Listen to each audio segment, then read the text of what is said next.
कृष्ण चैतन्य नामने कौतुक। हे कृष्ण करुणा सिंधु दीनबंधु जगतपते गोप्स गोपिकांत राधा कांत नमस्ते। सत्कांचन गौरांगी श्रीराधे वृंदावनेश्वरी कृष्णभानुसुते देवी प्रणमामि हरिप्रिय। नित्याचल वासाय नित्य परमात्मा ने बलवत्सभद्रा हम जगन्नाथ च नमः। जय श्री कृष्ण चैतन्य प्रभु नित्यानंद श्री अद्वैत गदाधर शिवासादि गौर भक्तवृंद। हरे कृष्णा कृष्ण कृष्ण हरे हरे हरे राम राम राम हरे हरे।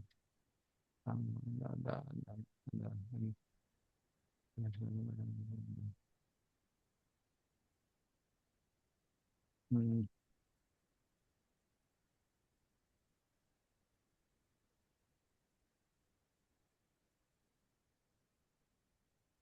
हम्म। कहाँ पर थे हम लोग? वर्ष नंबर। एक मिनट।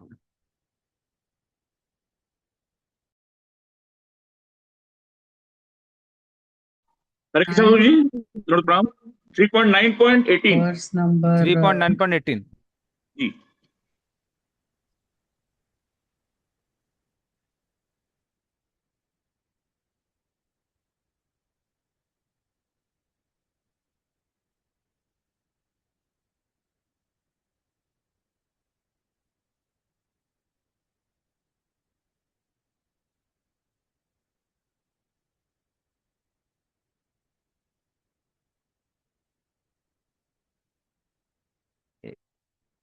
थ्री पॉइंट 9.18 है ना?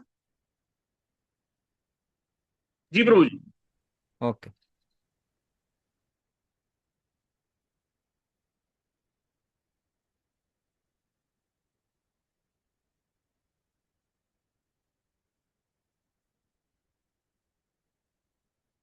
यस्माद्विभेबि अहम अपि द्विपरार्धधिष्ण्यम् अध्यासिता सकललोक नमस्कृतं यत् तेऽपि तपो बहुशवो अवरुरुत्समना अवरुत्समानस्तस्मै नमो भगवते अधिमकाय तुभ्यम।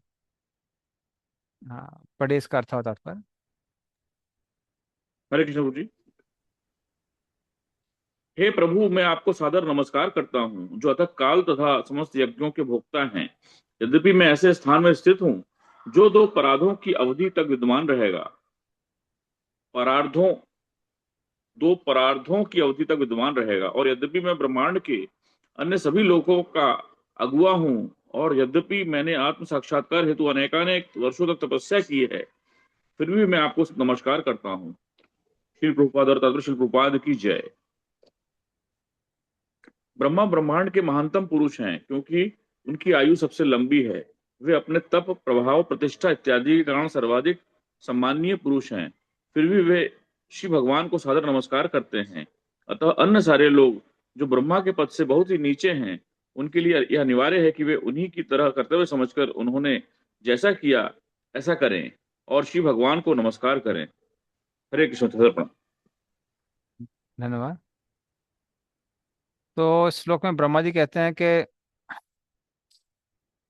वो अपनी अवधि के बारे में बताते हैं कि मैं दो परार्ध रहता हूँ। एक परार्ध मतलब ब्रह्मा जी का 50 वर्ष होता है। दो परार्ध मतलब से 50 50 करके कितना हो गया? 100 वर्ष हो गया। तो 100 वर्ष की मेरी आयु है। हम्म। हालांकि हमारे हिसाब से बहुत ज्यादा है।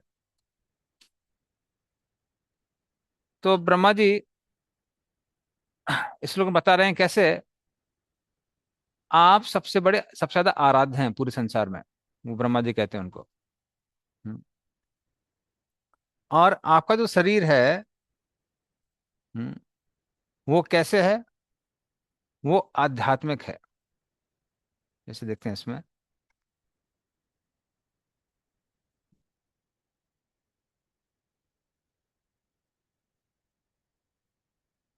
हाँ, ठीक है।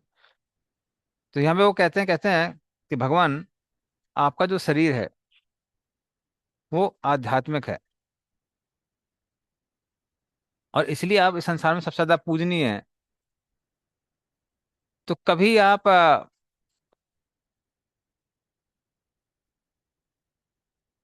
हाँ, यस, एक मिनट रुक जाइए।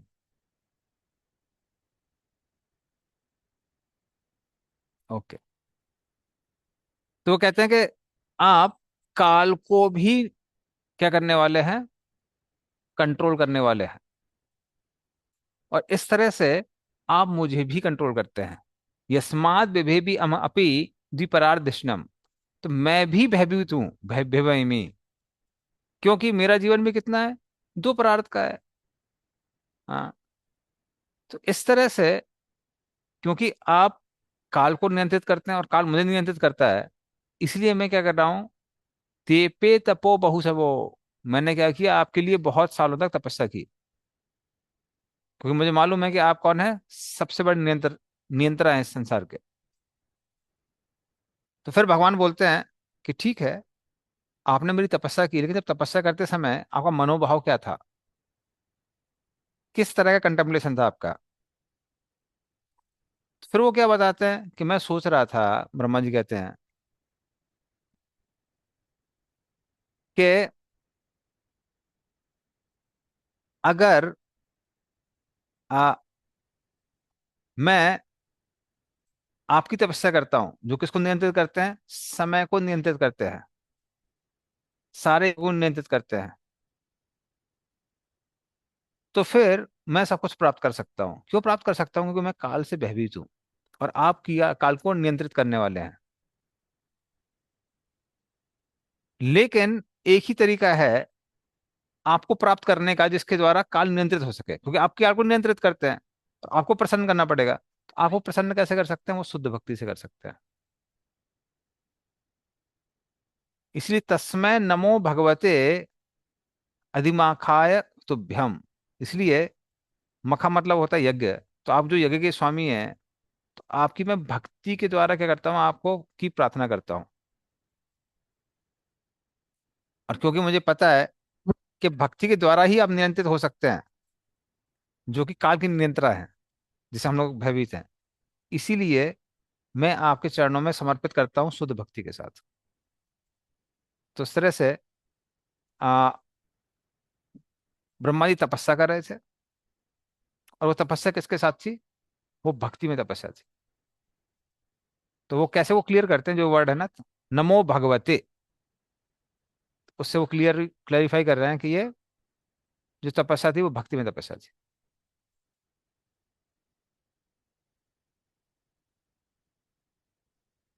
तिर्यन मनुष्य विधादिषु जीव योनिषु आत्मेच्छयात्मकृत सेतु परिप्सयाय रेमे निरस्त विषयो अपि अविरुद्ध देहस तस्मै नमो भगवते पुरुषोत्तमाय। पढ़िए इसका अर्थ तात्पर्य।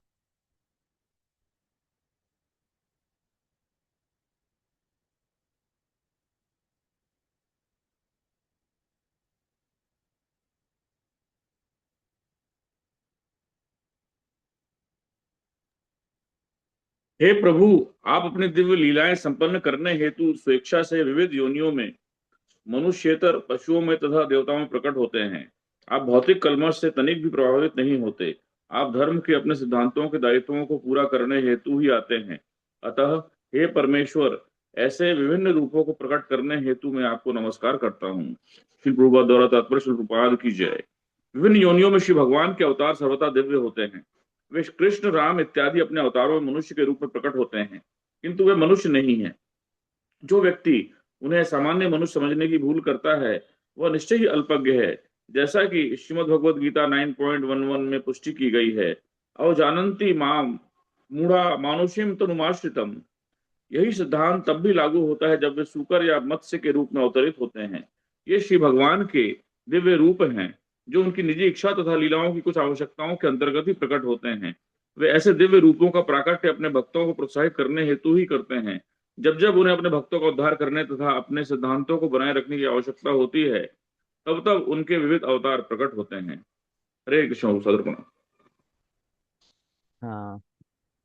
तो ये बहुत महत्वपूर्ण हमारा श्लोक है, क्योंकि पिछले श्लोक में उन्होंने काल रूप की पूजा की है, कैसे भगवान काल को नियंत्रित करते हैं, और इस रूप में, इस श्लोक में भगवान के वो लीला अवतारों की प्रशंसा कर रहे हैं। वो बोल रहे हैं कि कैसे हे भगवान, हम्म, आप अलग अलग योनि में आते हैं। तिर्यन मतलब पशु पक्षी या उनसे नीचे की जो योनियां होती हैं। मनुष्य मनुष्य के रूप में आते हैं, कृष्ण के रूप में, राम के रूप में। विविधा आदिशु, विविधा मतलब इस तरह से बहुत सारे योनि में आते हैं। जैसे कभी कभी देवताओं की योनियों में आते हैं। हाँ, या जीव योनिषु, ये अलग अलग 84 जो योनियां हैं उनमें आप प्रकट होते हैं। लेकिन कैसे प्रकट होते हैं? इच्छाय, अपनी इच्छा से प्रकट होते हैं। हमारे जैसे प्रकट नहीं होते हैं। हम लोग किसी परिवार स्थान में आने के लिए बाध्य होते हैं। किंतु भगवान कैसे? भगवान बंधे हुए नहीं है। वो जहां चाहे, जैसे चाहे, जैसी योनि में चाहे वैसे प्रकट हो सकते हैं। हम्म, तो इस तरह से आ, वो भगवान को प्रार्थना करते हैं और बताते हैं कि जैसे ये भगवान आपके जो रूप हैं, आप स्वेच्छा से उत्पन्न होते हैं। इसका मतलब क्या है? ये आपके रूप भौतिक नहीं, आध्यात्मिक है। ये सच्चिद आनंद के बने हुए हैं। हम्म, किस कारण से आप प्रकट होते हैं? परीप्साया। आत्मेच या आत्मा कित सेतु परीप्साया। तो आप भक्तों को बचाने के लिए आते हैं। किस चीज से बचाने के लिए आते हैं? भक्त लोग आपसे को प्राप्त करने के लिए बहुत आतुर हैं। उनको लगता है कि यदि आप प्राप्त नहीं होंगे तो वो अपना शरीर त्याग देंगे। तो उस वेदना से उनको बचाने के लिए आप प्रकट होते हैं। तो हालांकि भगवान कैसे हैं? आत्माराम है। अपने आ, आत्मा में ही रमण करने वाले हैं। तो हालांकि भगवान बोलते हैं कि वो आत्माराम हैं, लेकिन फिर भी वो भक्तों की भक्ति ग्रहण करने के लिए हमेशा आतुर रहते हैं। जैसे भगवान भगवत गीता में कहते हैं, पत्रम पुष्पम फलम तो यम यम भक्त प्रयच्छति तदहम भक्ति उपरितम असनामि प्रेतात्मनः। तो मैं उसको खाता हूँ जो भक्त मुझे पत्र पुष्प फल जल जो भी देते हैं। हम्म। या फिर जो भी भक्त लोग उनको माला चढ़ाते हैं, गंध देते हैं, पुष्प देते हैं, उनकी सैया को सजाते हैं, भगवान सब उसको ग्रहण करते हैं, प्रीतिपूर्वक ग्रहण करते हैं। बल्कि भगवान ये कहते हैं, भागवतम में जो 9वें स्कंद में श्लोक आता है, नहा महात्माना मासा से मद भक्ति साधुबीर बिना सीएम चात्म की ब्रह्मन ये सम गतिर अहम परा। तो भगवान उसमें कहते हैं कि मैं अपने भक्तों का आश्रय हूं, बल्कि बिना उनके मैं आनंद नहीं लेना चाहता हूं। अपने 6 ऐश्वर्यों को भोगना नहीं चाहता हूं। तो मैं जो भी आनंद लेता हूं अपने भक्तों के साथ ही लेना चाहता हूं। तो हालांकि भक्त भगवान कहते हैं कि वो आत्माराम है, लेकिन एक्चुअली वो, अगर इस सेंस में देखेंगे तो भगवान आत्माराम नहीं हो, कि वो अपने भक्तों पर आश्रित है। तो कोई बोल सकता है कि ठीक है, जो भगवान को भक्त लोग चढ़ाते हैं गंध वगैरह, ये सब तो भौतिक है। नहीं, जब वो एक बार चढ़ा देते हैं तो वो कैसी हो जाती है? आध्यात्मिक हो जाती है। हाँ, तो इस तरह से भगवान के अवरुद्ध देह बहुत सारे शरीर हैं, किंतु अपने भक्तों की इच्छा पूरा करने के लिए वो एक ही रूप में प्रकट होते हैं। हाँ, तो रे में निरस्त वसु अपने विरुद्ध देह। तो बहुत सारे भगवान के रूप हैं। भगवान आश्रित नहीं है एक ही रूप में रहने के लिए। लेकिन होता क्या है? आत्मकृता सेतु परिसयाया, भक्तों की इच्छा के लिए भक्तों की इच्छा की वजह से वो अपने आप को एक रूप में बांध लेते हैं। हाँ, उसी को अवरुद्ध देह बोला हुआ है। जैसे माता यशोदा ने उनको उखल से बांधा था, और किस रूप में वो बन गए? दामोदर के रूप में। तो उस तरह से भगवान बंध जाते हैं अपने भक्तों द्वारा। और पुरुषोत्तम आया, तो वो जो भगवान कृष्ण है, जो तस्मो न में भगवते पुरुषोत्तम आया, तो वो भगवान जो है वो पुरुषोत्तम है। मतलब जो भी तीन पुरुष अवतार हैं, गर्भदक्षा विष्णु, कर्णदक्षा विष्णु, शिरोदक्षा विष्णु, ये रूप जो उनका है वो उससे भी श्रेष्ठ है। तो इस तरह से जो भगवान का ये रूप है, ये कैसा है, सर्वश्रेष्ठ रूप है। इसे भगवान भगवत गीता में बोलते हैं, यस्मात् क्षरामति तो अहम क्षरादापि चोत्तम, अतो अस्मि लोके वेदे च परिता पुरुषोत्तम। क्योंकि मैं रूप जीवों से श्रेष्ठ हूं, ब्रह्म से श्रेष्ठ हूं, और जो भी पुरुष अवतार हैं परमात्मा है, तीनों परमात्मा से भी श्रेष्ठ हूं। इसलिए इस संसार में मुझे पुरुषोत्तम या फिर भगवान कहा जाता है। तो इस तरह से ब्रह्मा जी कहते हैं कि ये जो आपका रूप है वो सर्वश्रेष्ठ है। और इन रूपों में भगवान अपने आप को बांधे रहते हैं, क्योंकि भक्त लोग उनको बांधना चाहते हैं। भक्त लोग अपने प्रेम से उनको बांध देते हैं।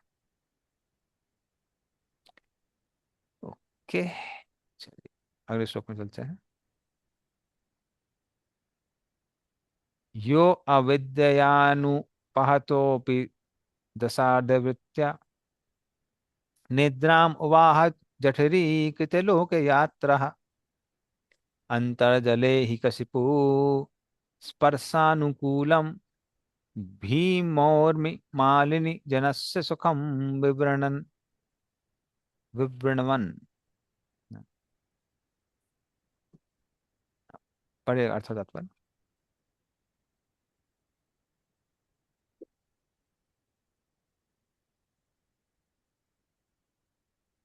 हरे कृष्ण। हे प्रभु, आप उस प्रलयकालीन जल में शयन करने का आनंद लेते हैं जहां प्रचंड लहरें उठती रहती हैं, और बुद्धिमान लोगों को अपनी नींद का सुख दिखाने हेतु आप सर्पों की शैया का आनंद भोगते हैं। उस काल में ब्रह्मांड के सारे लोग आपके उदर में स्थित रहते हैं। शिल प्रभुपाद द्वारा तात्पर्य। शिल प्रभुपाद की जय। ऐसे लोग जो अपनी शक्ति की सीमा से परे कुछ भी नहीं सोच पाते, कुएं के उन मेढकों के समान है जो विशाल प्रशांत महासागर की लंबाई चौड़ाई की कल्पना नहीं कर सकते। ऐसे लोग जब यह सुनते हैं कि श्री भगवान तो ब्रह्मांड के विशाल सागर में अपनी शैया पर शयन करते हैं, तो वे इसे गप्प मान बैठते हैं। उन्हें आश्चर्य होता है कि कोई किस तरह पानी में लेटकर सुखपूर्वक सो सकता है, किंतु थोड़ी सी बुद्धि लगाने पर इस मूर्खतापूर्ण आश्चर्य को कम किया जा सकता है। समुद्र की तली में ऐसे कई विविध जीव हैं जो भोजन करने, सोने, रक्षा करने तथा संभोग करने जैसे भौतिक शारीरिक कार्यों का भी आनंद लेते हैं। यदि ऐसे नगण्य जीव जल के भीतर जीवन का आनंद ले सकते हैं, तो सर्वशक्तिमान परमेश्वर सर्प के शीतल शरीर पर क्यों नहीं सो सकते, और सागर की प्रचंड लहरों की उथल पुथल का आनंद क्यों नहीं ले सकते। श्री भगवान की विशेषता यह है कि उनके सारे कार्य दिव्य होते हैं, और वे काल तथा दिक् की सीमाओं से बाधित हुए बिना कुछ भी तथा सब कुछ कर सकते हैं। वे भौतिक मान्यताओं के प्रति उदासीन रहकर अपना दिव्य आनंद भोग सकते हैं। हरे कृष्ण। साधन। धन्यवाद। तो यहाँ ब्रह्मा जी भगवान के उस रूप का को याद कर रहे हैं जो अपने आंखों के सामने वो देख रहे हैं अभी। तो इस श्लोक में, अगले श्लोक में उसी रूप की की आराधना करने वाले हैं वो। तो वो कहते हैं भगवान शयन कर रहे हैं, लेकिन जागृति, स्वप्न, सुषुप्ति, इन सबसे परे। हाँ। और जो इस संसार में अविद्या लोगों को बांधती है, अविद्या, अस्मिता, राग, द्वेष, अभिनिवेश, इन सबसे परे भगवान शयन कर रहे हैं। हाँ। क्योंकि अविद्या इत्यादि भगवान पे काम करती नहीं है। तो ये जो भगवान सोते हैं, शयन करते हैं, ये भगवान की क्या, ये भगवान की स्वरूप शक्ति है। हम्म। तो भगवान के शरीर में, गर्भोदक विष्णु के शरीर में सारे के सारे जीव अपने सूक्ष्म शरीर के साथ में हैं। कहाँ पर हैं? उनके उदर में शयन कर रहे हैं। और भगवान भी शयन कर रहे हैं। भगवान कहाँ शयन कर रहे हैं? अनंत शेष के बिस्तर पे शयन कर रहे हैं। हाँ। तो अंतर्जले ही कशिपु स्पर्शानुकूलम। हम्म। तो वो आराम से वहां शयन कर रहे हैं। तो उस जल के भीतर ये जो अच्छा सा बिस्तर है, उस पर भगवान शयन कर रहे हैं। तो हालांकि साधारण व्यक्ति भी शयन करता है, पर ये भगवान का जो शयन है ये विशेष है। क्यों विशेष है? पहली बात, उनकी जो निद्रा है वो भगवान की स्वरूप शक्ति है। दूसरा, कोई सर्प के ऊपर शयन नहीं करता, लोग डरते हैं। और जल के बीच में कोई शयन नहीं करता है। लेकिन प्रलय काल के जल के बीच में भगवान आराम से शयन कर रहे हैं। हम्म। तो अनंत से इस पे शयन कर रहे हैं, फिर भी वो कैसे हैं? निर्भीक हैं।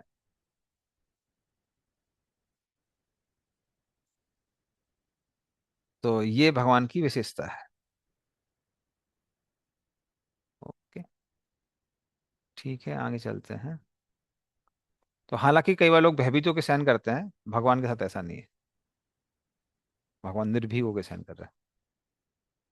कमरे में एक सांप आ जाए तो लोग की नींद उड़ जाती है, भगवान सांप के ऊपर सहन कर रहे हैं। यन्नामि पद्म भवनाधमा समाद्य लोकातरयोपकरणो यदनुग्रहेण तस्मै नमस्त उदरयस्त भवाय योग निद्रावसान विकसन्न लिलेक्षणाय। पढ़े, इसका अर्थ होता है। हरे कृष्णा। हरे कृष्णा। पढ़िए माता जी, हरे कृष्ण बोलो। है मेरी पूजा के लक्ष्य में आपकी कृपा से ब्रह्मांड की रचना करना है, तो आपके कमल नाभि रूपी घर से उत्पन्न हुआ हूँ। जब आप नींद का आनंद ले रहे थे तो ब्रह्मांड के सारे लोग आपके दिल उदर के भीतर स्थित थे। जब आपकी नींद टूटी है तो आपके नेत्र प्रातः काल में खिलते हुए कमलों की तरह खुले हुए हैं। तात्पर्य: ब्रह्मा जी हमें प्रातः 4 बजे से सायंकाल 10 बजे तक के अर्चा विधान के शुभारंभ की शिक्षा दे रहे हैं। भक्त को तड़के अपने बिस्तर से उठकर भगवान की प्रार्थना करनी होती है और प्रातःकालीन मंगल आरती करने के अन्य विधि विधान पूरे करने होते हैं। भक्त मूर्ख जन अर्चना की महत्ता न समझ सकने के कारण इन विधि विधानों की आलोचना करते हैं। उनसे यह नहीं दिखता कि भगवान भी स्वेच्छा से सोते हैं।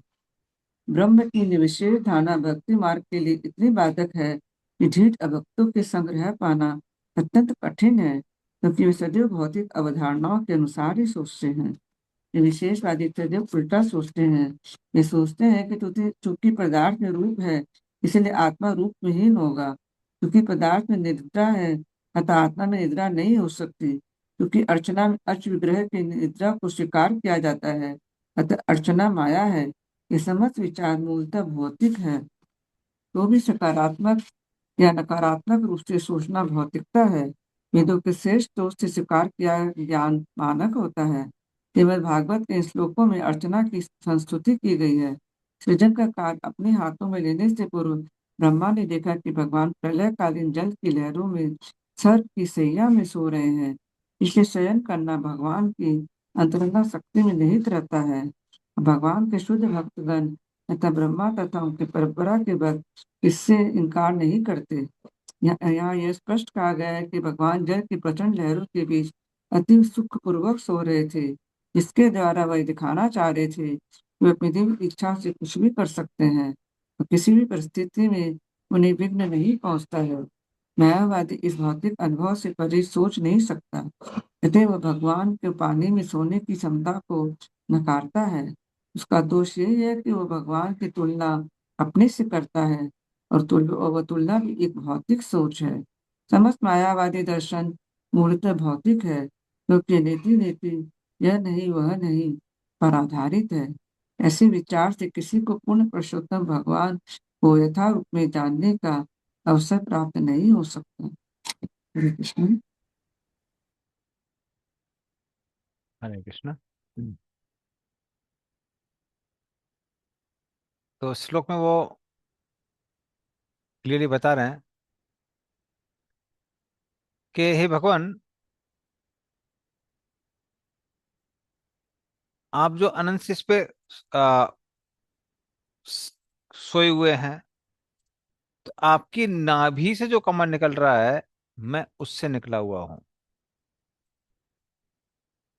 हाँ, पहले उसमें बोले यद नाभि पद्म भवनाद हम आसम ईड्य। तो मैं ईड मतलब आप पूजनीय है क्योंकि मैं आपके नाभि कमल से निकला हुआ हूं। तो हालांकि लोग मुझे बोलते हैं कि मैं तीनों जगत की सृष्टि करने वाला हूं, लेकिन मैं तो आपसे निकला हूं। आपने जो सृष्टि की है उसी से मैं सृष्टि करने वाला हूं। तो ये जो समस्त भौतिक जगत है ये सब आपकी नाभि पे ही स्थित है, भवाया। हम्म। और जब आपकी योग निद्रा टूटती है, मृत्यु का वो रात्रि खत्म होने के बाद, और आप अपने भक्तों पर कृपा कटाक्ष देते हैं, उन पे दृष्टिपात करते हैं, देखते हैं, तो क्या होता है, वो ऐसा लगता है जैसे मान लिया कोई कमल खिला हुआ हो। तो ये आपकी जो आंखें हैं, वो किसकी जैसी है? कमल जैसी है। इसलिए हे दया निधान,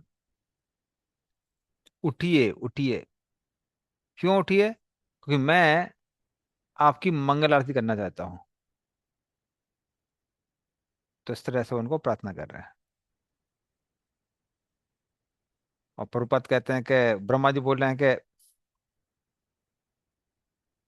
हाँ, कैसे भक्तों को उठ के सुबह सुबह मंगल आरती करनी चाहिए।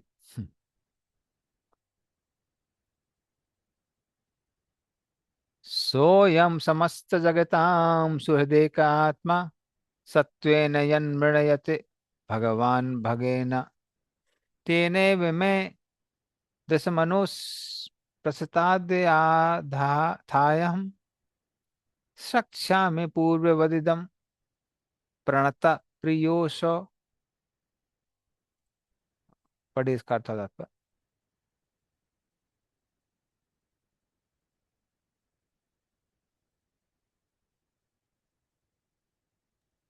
हरे कृष्णा। परमेश्वर मुझ पर कृपालु हो। वे जगत में सारे जीवों के एकमात्र मित्र तथा आत्मा है और वे अपने 6 ऐश्वर्य द्वारा जीवों के चरम सुख हेतु इन सबों का पालन पोषण करते हैं। वे मुझ पर कृपालु हो, जिससे मैं पहले की तरह सृजन करने की आत्म परीक्षण शक्ति से युक्त हो सकूं, क्योंकि मैं उन शरणागत जीवों में से हूँ जो भगवान को प्रिय है। तात्पर्य: भगवान पुरुषोत्तम अर्थात श्री कृष्ण दिव्य दिव्य तथा भौतिक दोनों ही जगतों में सबके पालन करता है। वो सबों के जीवन तथा मित्र है, क्योंकि जीव तथा भगवान के बीच शाश्वत सहज स्नेह तथा प्रेम होता है। वे सबों के एकमात्र मित्र तथा हितैषी है और वे अद्वय है। भगवान अपने 6 दिव्य ऐश्वर्यों द्वारा सर्वत्र समस्त जीवों का पालन करते हैं, जिसके कारण वे भगवान अथवा पूर्ण पुरुषोत्तम परमेश्वर कहलाते हैं। ब्रह्मा जी ने भगवान की कृपा पाने के लिए प्रार्थना की, जिससे वे पहले की तरह ब्रह्मांड का सृजन करने में समर्थ हो सके। फिर भगवान की हेतु कृपा से मरीचि तथा नारद जैसे भौतिक तथा आध्यात्मिक विभूतियों का सृजन कर सके। ब्रह्मा ने भगवान से प्रार्थना की, क्योंकि शरणागत के प्रति वे अति प्रिय रहते हैं। शरणागत आत्मा भगवान के अतिरिक्त अन्य किसी को नहीं जानता, अतः भगवान उनके प्रति अति वत्सल रहते हैं। हरे कृष्णा। धन्यवाद।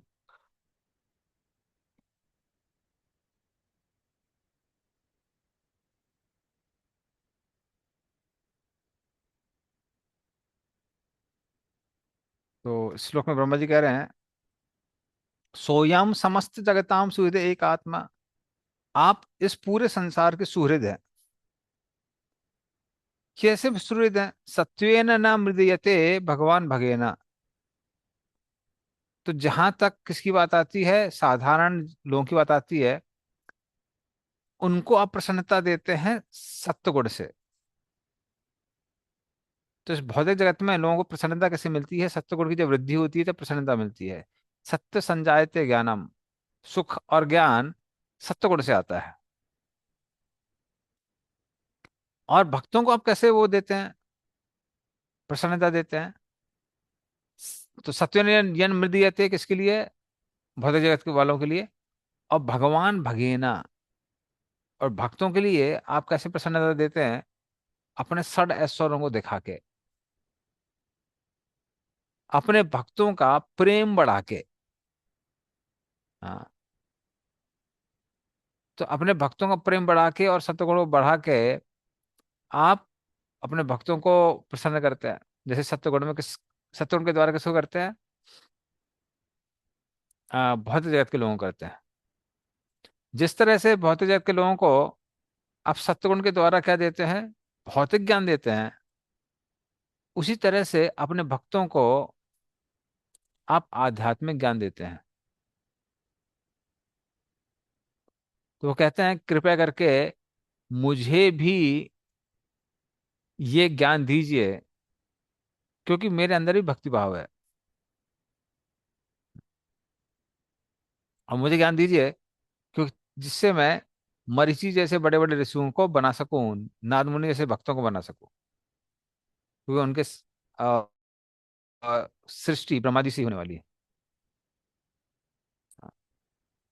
तो इस तरह से उनसे आग्रह कर रहे हैं कि आप मेरे प्रति अपना अपने प्रेम को प्रकट करें और मुझे शक्ति प्रदान करें, जिसके द्वारा मैं आपको प्रेम कर सकूं और आध्यात्मिक और भौतिक ज्ञान दोनों को प्राप्त कर सकूं। तो इस तरह से वो ब्रह्मा जी प्रार्थना कर रहे हैं भगवान को। ठीक है, 23 नंबर पे चलते हैं।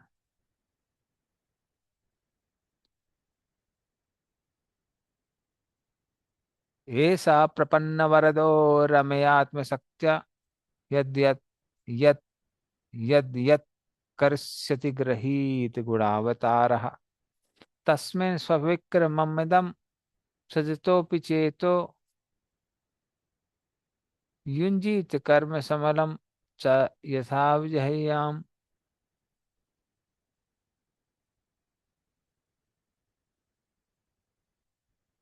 हम्म।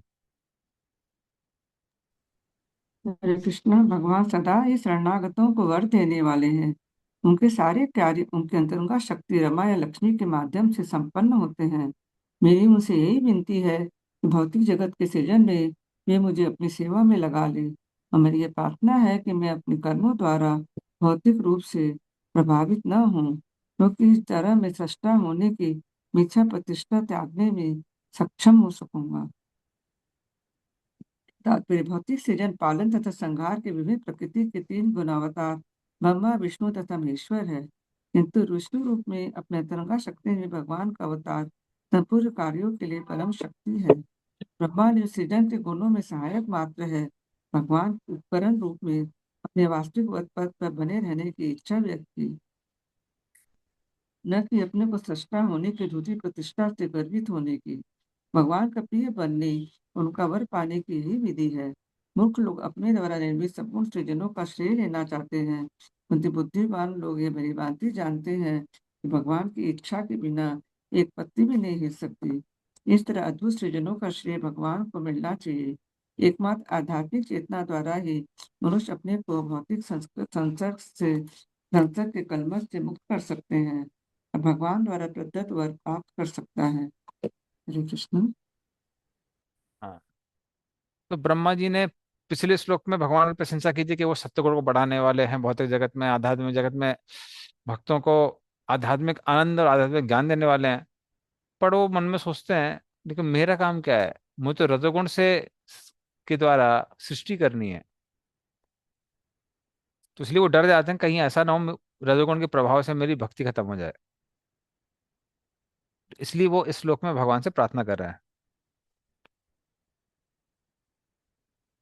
तो कहते हैं कि भगवान आप जो आपके चरणों में शरणागत हो जाते हैं उनको वरदान देने वाले हैं। और इसीलिए जब भगवान इस संसार में आते हैं तो भक्तों से बहुत प्रेम करते हैं, उनको वरदान देते हैं। हाँ, जो उनकी आध्यात्मिक शक्ति से आती है, जो उनका जो उनके वरदान है वो आध्यात्मिक शक्ति से आते हैं। तो प्रार्थना करते हैं कि वो भगवान क्या करें, मेरे मन को भी अपनी सेवा में लगाएं, ताकि ये जो संसार की सृष्टि है, इदम सच विक्रमम, वो मुझे याद रहे कि भगवान की शक्ति से ही ये सृष्टि हो रही है, या फिर वो ही पृथ्वी को उठाने वाले हैं जिस पर मैं सृष्टि करने वाला हूँ।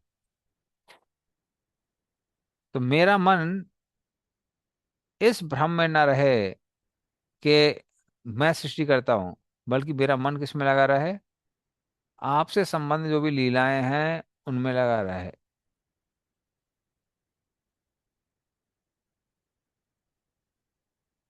और भगवान, आप मुझे गारंटी दीजिए, गारंटी नहीं मतलब रक्षा करिए मेरी, ताकि मैं किसी तरह के पाप में लिप्त ना हो और रजोगुण के प्रभाव में ना हो, क्योंकि मैं ये रजोगुणी कार्य जो है सृष्टि का वो करने वाला हूँ। तो ये ब्रह्मा जी की पर्सनल प्रेयर है, क्योंकि उनको मालूम है हम सृष्टि करने वाले हैं, उनको डर लग रहा है ऐसा ना हो सृष्टि करते करते हम रजोगुण के प्रभाव में आए और भक्ति छोड़ दें। तो इसलिए वो उनसे प्रार्थना करते हैं।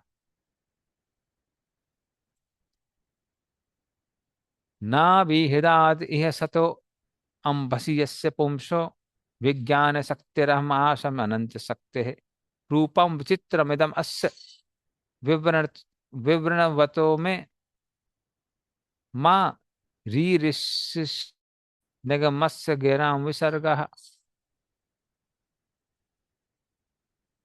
पढ़िए इसका अर्थ और तात्पर्य। हरे कृष्णा। भगवान की शक्तियां असंख्य हैं। जब वे प्रलय जल में लेटे रहते हैं तो उस नाभि रूपी झील में जिसमें कमल खिलता है, मैं समग्र विश्व शक्ति के रूप में उत्पन्न होता हूँ। इस समय मैं विराट जगत के रूप में उनकी विविध शक्तियों को उद्घाटित करने में लगा हुआ हूँ। इसलिए मैं प्रार्थना करता हूँ कि अपने भौतिक कार्यों को करते समय मैं वैदिक स्तुतियों की ध्वनि से कहीं विचलित न हो जाऊं। तात्पर्य: इस जगत का प्रत्येक व्यक्ति जो कि भगवान की दिव्य प्रेमा भक्ति में लगा हुआ है, अनेकानेक भौतिक गतिविधियों की ओर प्रवृत्त होता है। यदि वो अपने को भौतिक संसर्ग के प्रहार से बचा पाने में समर्थ नहीं होता, तो आध्यात्मिक शक्ति से विपथ हो सकता है। भौतिक सृष्टि में ब्रह्मा को सभी प्रकार के जीवों का सृजन करना था, जिसके साथ उन सबके शरीर उनकी भौतिक स्थितियों के अनुकूल हो।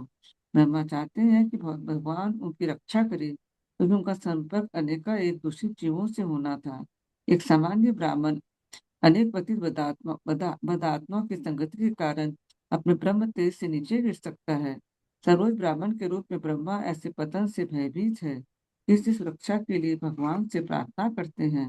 जीवन की आध्यात्मिक प्रगति में यह हर एक के लिए चेतावनी है।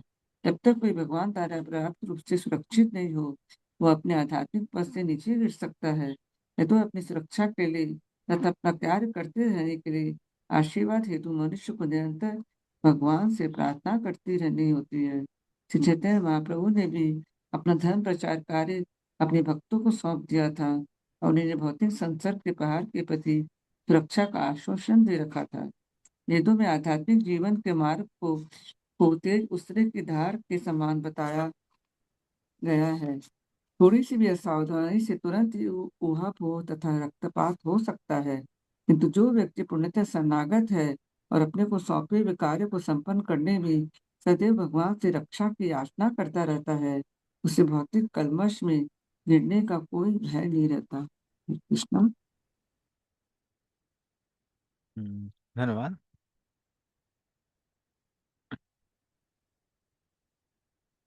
तो वो कहते हैं कि भगवान, मैं आपके बारे में इतना कुछ जान पाया हूं, ये सब आपकी ही कृपा है। हाँ। तो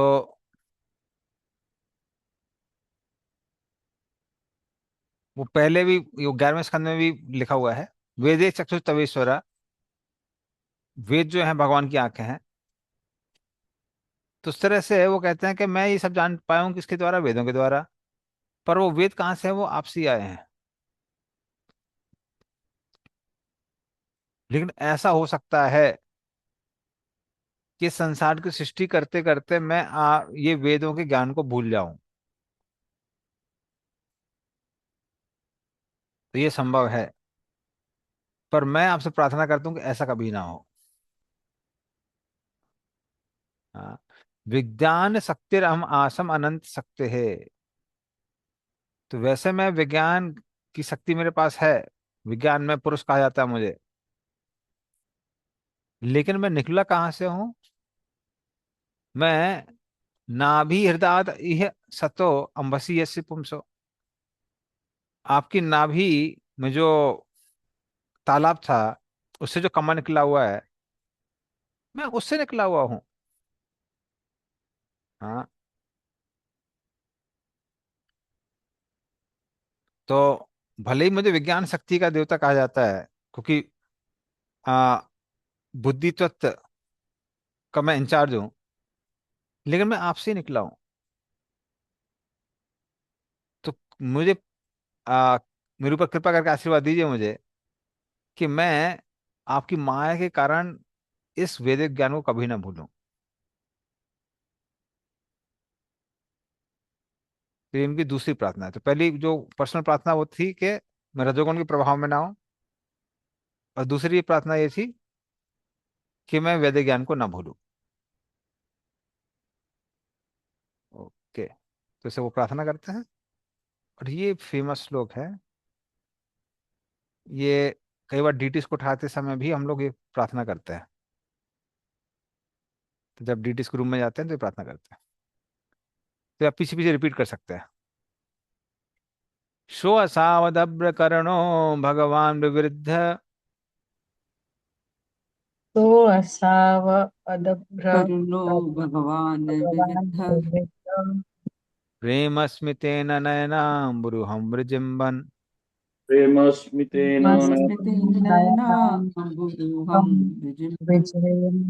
विजयन् उत्थाय विश्वविजयाय च नो विषादम्, नयनाय विश्वविजय हाय विश्वविजयाय विश्वविजयाय च नो तनो विषादम् विषादम्।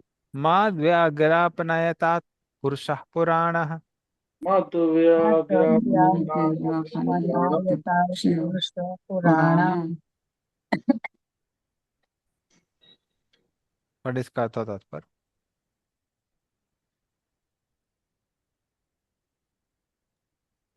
ये कृष्ण भगवान जो कि परम है और सबसे प्राचीन है, अपार कृपालु है।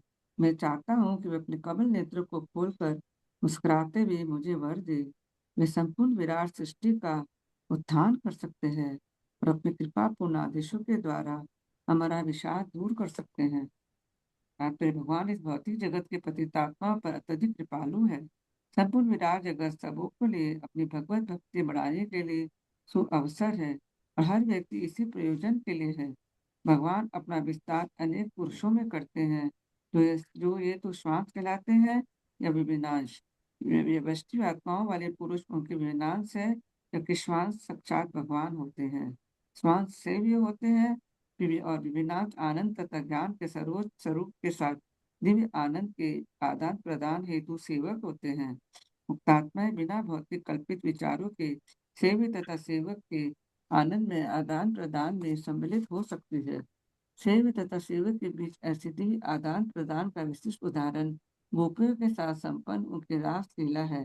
गोपियां अंतरंगा शक्ति की सेवक अंश है, अतो रास लीला नृत्य में भगवान के सम्मिलित होने को कभी भी पुरुष तथा स्त्री के सांसारिक संबंध जैसा नहीं मानना चाहिए, परंतु भगवान तथा जीवों के मध्य विचारों के आदान प्रदान की यह सर्वोच्च सिद्धावस्था है। भगवान पतितात्माओं को जीवन की सर्वोच्च सिद्धि के लिए अवसर प्रदान करते हैं। ब्रह्मा जी के संपूर्ण विराट जगत की व्यवस्था का भार सौंपा गया है, अतः वे भगवान से आशीर्वाद मांगते हैं जिससे कि वो अपने इस कार्य को संपन्न कर सके। हरे कृष्ण। हम्म, तो बड़ा सुंदर श्लोक है। हाँ। तो असावदभ्र करुणो भगवान विवृद्ध। ओके, तो वो यहाँ प्रार्थना कर रहे हैं कि वो जो भगवान है, परम पुरुष हैं, वो करुणा के जो सागर हैं, तो वो क्या कर रहे हैं, प्रेमा स्मृतेना नयना बुरुहम विजंबन, वो अपने कमल नयन खोल दें। कैसे खोले? प्रेम स्मृतेना, प्रेम पूर्वक मुस्कुराते हुए अपने कमल नयनों को खोल दें। अगर वो खोल देंगे तो क्या होगा? उत्थाय विश्वजाय चना विषादम, तो उससे फिर क्या होगा? मैं इस सृष्टि के कार्य में पराजित नहीं होऊंगा। और माध्वाग्र अपने त्याग पुरुषा पुराना, और वह अपने मधुर शब्दों से मेरा मार्गदर्शन करेंगे कि कैसे सृष्टि करनी है। उससे क्या होगा, विषादम, मेरा जो भी दुख है वो कैसा हो जाएगा, समाप्त हो जाएगा। तो वो प्रार्थना कैसे कर रहे हैं कि आप आंखें खोलें, मुझ पर दृष्टिपात करें, कृपा करें, और फिर मुझे बताएं कि सृष्टि करनी कैसे है। हाँ, क्योंकि अगर आप नहीं बताएंगे तो मैं ये सृष्टि नहीं कर पाऊंगा। लेकिन अगर आप कृपा करेंगे, आप बताएंगे, तो विश्व विजय है। मैं इस संसार की सृष्टि, पूरे विश्व की सृष्टि करके उस पर विजय प्राप्त कर सकता हूँ।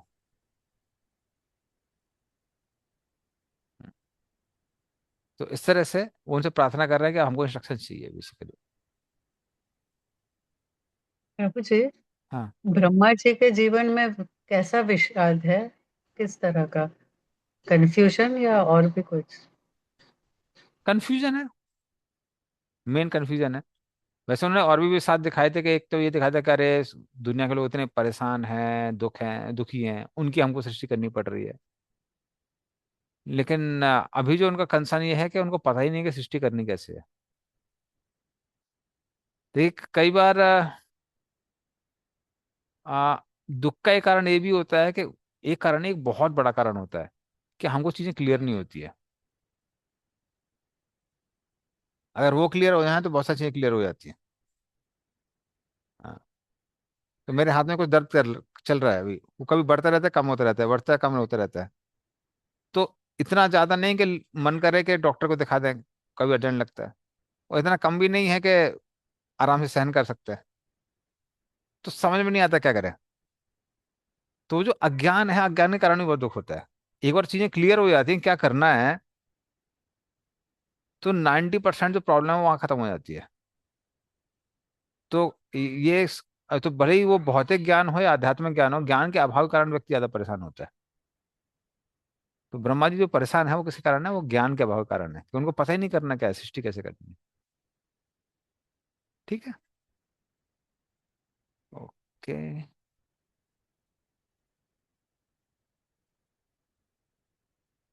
मैत्रेवाच स्वासंभवम नृषाम एवं तपो विद्या समाधिभिः यावन्मनोवचः स्तुत्वा विरराम स खिन्नवत्।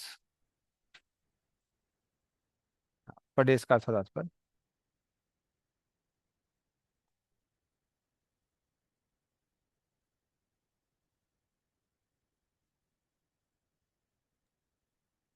हरे कृष्णा। मैत्रेय मुनि ने कहा, हे विदुर, अपने प्राकृतिक के स्रोत अर्थात भगवान को देखकर ब्रह्मा ने अपने मन तथा वाणी की क्षमता के अनुसार उनकी कृपा हेतु यथासंभव स्तुति की। इस प्रकार स्तुति करने के बाद वे मौन हो गए, मानो अपनी तपस्या, ज्ञान तथा मानसिक एकाग्रता के कारण वे थक गए हों। तात्पर्य, ब्रह्मा में ज्ञान का प्रकाश इसलिए हुआ क्योंकि भगवान उनके हृदय में विराजमान थे। उत्पन्न होने के बाद ब्रह्मा जी अपने प्राकृतिक स्रोत को सुनिश्चित नहीं कर पाए, किंतु तपस्या तथा मानसिक एकाग्रता के बाद वे अपने जन्म के स्रोत को देख सके और इस तरह अपने हृदय के माध्यम से उन्हें प्रकाश प्राप्त हुआ। बाह्य गुरु तथा आंतरिक गुरु दोनों ही भगवान का प्रतिनिधित्व करते हैं। जब तक ऐसे प्रामाणिक प्रतिनिधित्व से किसी का संपर्क नहीं हो जाता, तब तक वो अपने को गुरु नहीं कर सकता। ब्रह्मा जी को बाह्य गुरु से सहायता लेने का अवसर ही नहीं था, क्योंकि उस समय ब्रह्मांड में वे एकमात्र प्राणी थे। अतः ब्रह्मा की स्तुतियों से प्रसन्न होकर भगवान ने उन्हें प्रत्येक वस्तु के भीतर से प्रभुत्व किया। हरे कृष्ण। धन्यवाद।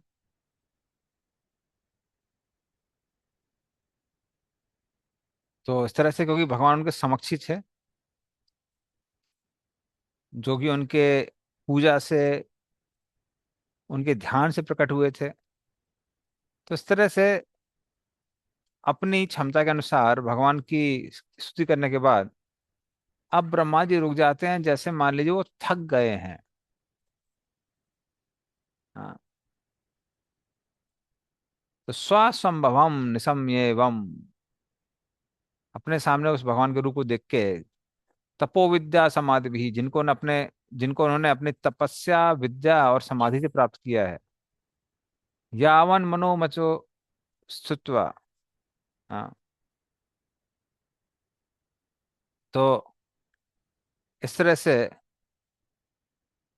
मन से उन पे उन्होंने ध्यान किया है। वचन से उन्होंने क्या किया है,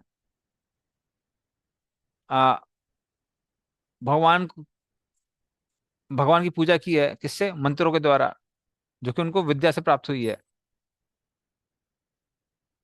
और इस तरह से भगवान की स्तुति की है। अब ऐसा लग रहा था कि वो सब करने के बाद वो थक गए हैं। क्यों थक गए हैं? क्योंकि अभी उनको भगवान की कृपा प्राप्त हो गई है, भगवान ने उनके ऊपर दृष्टिपात कर दिया है। हाँ, तो इस तरह से भगवान अभी बाहर से गुरु के रूप में और अंदर से परमात्मा के रूप में गाइडेंस देने के लिए एकदम तैयार है। तो ब्रह्मा जी का जो भी एंडेवर था, अभी फुलफिल हो गया। प्रभु हाँ प्रभु जी। जी, ब्रह्मा जी ने भगवान को प्राप्त किया भक्ति से, फिर भगवान ने क्यों इंडिकेट किया तप तप? वो भक्ति भी तो बोल सकते थे भगवान, क्यों हमारे जैसे लोगों के लिए वो ओके ओके। डाउट? नहीं नहीं, देखिए तपस्या उन्होंने क्यों बोला है, एक्चुअली बेसिकली आ हालांकि ब्रह्मा जी ने भक्ति में प्रार्थना की है, किंतु सृष्टि का जो कार्य है उसका एक बेसिक प्रिंसिपल तपस्या है। जैसे इवन जो लोग भक्ति नहीं करते हैं, उनको अगर कोई भी चीज करनी है तो उसके लिए क्या करना पड़ता है? तपस्या करना पड़ता है। तो कोई भी अब चीज देख लीजिए, अभी जैसे बच्चे लोग आईआईटी की नीट की तैयारी करते हैं, मेहनत करना पड़ता है। किसी को अपना बिजनेस क्रिएट करना है तो मेहनत करना पड़ता है। इवन नॉर्मली भी घर की चीजों को फंक्शनल रखने के लिए लेडी को कितनी मेहनत करनी पड़ती है? तपस्या। तो तपस्या इस पूरे संसार की सृष्टि का सूत्र है, हार्ड वर्क। तो इसलिए उन्होंने वो वर्ड तपस्या यूज किया है, तपो। क्योंकि अभी ब्रह्मा जी, हालांकि भक्ति के बहुत सारे कार्य हैं, श्रवण कीर्तन इत्यादि सब कुछ भक्ति का कार्य है, लेकिन जो ब्रह्मा जी जो भक्ति में कार्य करने जा रहे हैं वो सृष्टि का कार्य करने जा रहे हैं। Is going to do creation. और क्रिएशन का जो बेसिक प्रिंसिपल वो तपस्या है। तो बिना तपस्या कुछ मिलता नहीं है। ठीक है। थैंक यू प्रभु जी। अरे वो समाहु आजकल मूवीज का इल्यूजन बोलिए, जो भी बोलिए, उसके कारण कई बार स्टूडेंट्स को क्या लगता है, जो नए नए बच्चे हैं, उनको लगता है कि चीजें आराम से प्राप्त हो सकती है।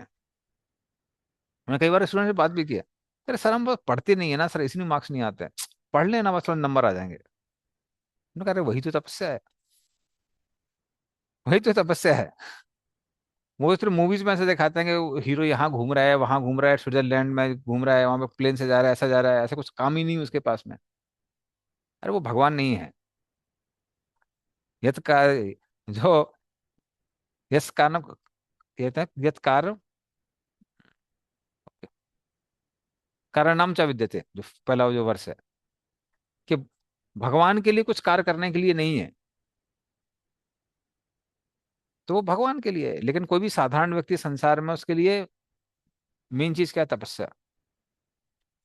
आध्यात्मिक जगत में चीजें अलग है, लेकिन भौतिक जगत की जो एक बेसिक प्रिंसिपल है वो तपस्या है। Anybody who performs hard work gets the result. तो वो है। ओके, चलिए आगे चलते हैं।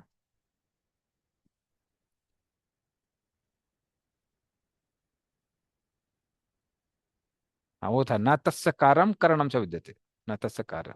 तो भगवान के लिए कुछ कार्य करने के लिए नहीं है, बट हमारे लिए।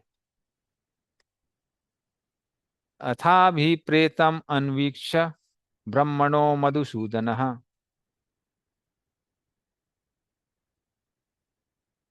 विषन्न चेतसम तेन कल्पव्यातिकराभ्यस लोक संस्थान विज्ञान आत्मना परिखिद्यतः तमाहा गाधया वाचा कस्मलं समयन्निव। पढ़िए इसका अर्थ और तात्पर्य।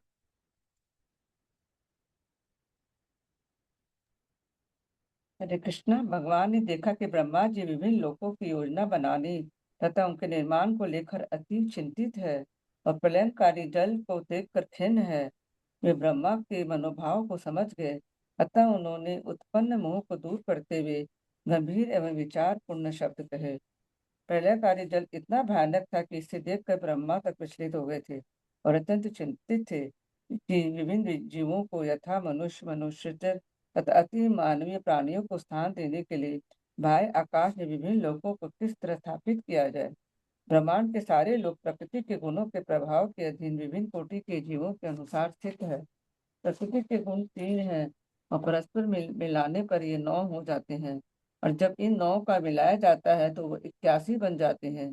इसके बाद से ये 81 भी परस्पर मिलकर इतनी संख्या में हो जाते हैं कि भ्रम बढ़ता ही जाता है। ब्रह्मा जी को निश्चित संख्या में बद्ध जीवों को विभिन्न स्थानों तथा पदों पर स्थापित करना था। यह कार्य ब्रह्मा को ही करना था और ब्रह्मांड में अन्य कोई ऐसा नहीं था। यह समझ भी पाता हो यह कार्य कितना कठिन था। तो भगवान को दया से ब्रह्मा इस गुरुतर कार्य को इतनी दक्षता से संपन्न कर सके, हर व्यक्ति विधाता की करामात देखकर चकित है। हरे कृष्ण। हम्म, तो श्लोक पे जाते हैं। अथापि प्रेतमन्वीक्षा ब्रह्मणो मधुसूदन। तो अभिप्रेत जो उनका अभिप्राय था उसको समझकर भगवान मधुसूदन, हम्म, वो क्या करते हैं, वो समझ जाते हैं कि विसन्न चेत समतेना, वो बहुत ज्यादा ब्रह्मा जी दुखी है। क्यों? क्योंकि कल्प व्यति राम बसा, ये जो कल्प के खत्म होने के बाद में जो भी प्रलय आया है उसके जल से सब कुछ क्या हो गया था, खत्म हो गया था। ऊपर से क्या हो रहा था, लोक संस्थानम विज्ञान, उनके पास ज्ञान नहीं था कि अलग अलग लोगों को कैसे अपनी जगह स्थापित करें, कैसे लोगों को शरीर बनाए। हाँ, तो आत्मा ने खिद देता मतलब इसी वजह से वो दुखी थे, खेद में थे। हाँ, तो तम आहागाद वाचा कसमलम समय नाम हुआ। तो इसको देखकर भगवान बोले, उससे क्या होगा, कसमलम समनायन निवार, मतलब उनके जो भी इल्यूजन्स हैं वो कैसे हो जाएंगे, खत्म हो जाएंगे। क्योंकि ब्रह्मा जी बहुत परेशान थे।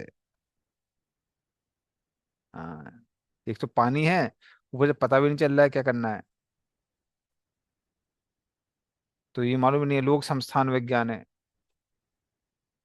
कि कैसे इस चीजों को अपनी जगह रखना है, किसको क्या नाम देना है, कैसे जीवों का शरीर बनाना है, कुछ पता ही नहीं है। तो इसलिए भगवान आदेश देना चालू करते हैं।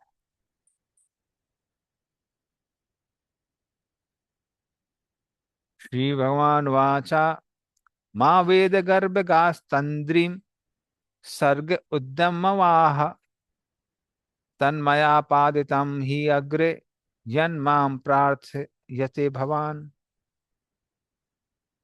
पढ़े इसका अर्थ तात्पर्य।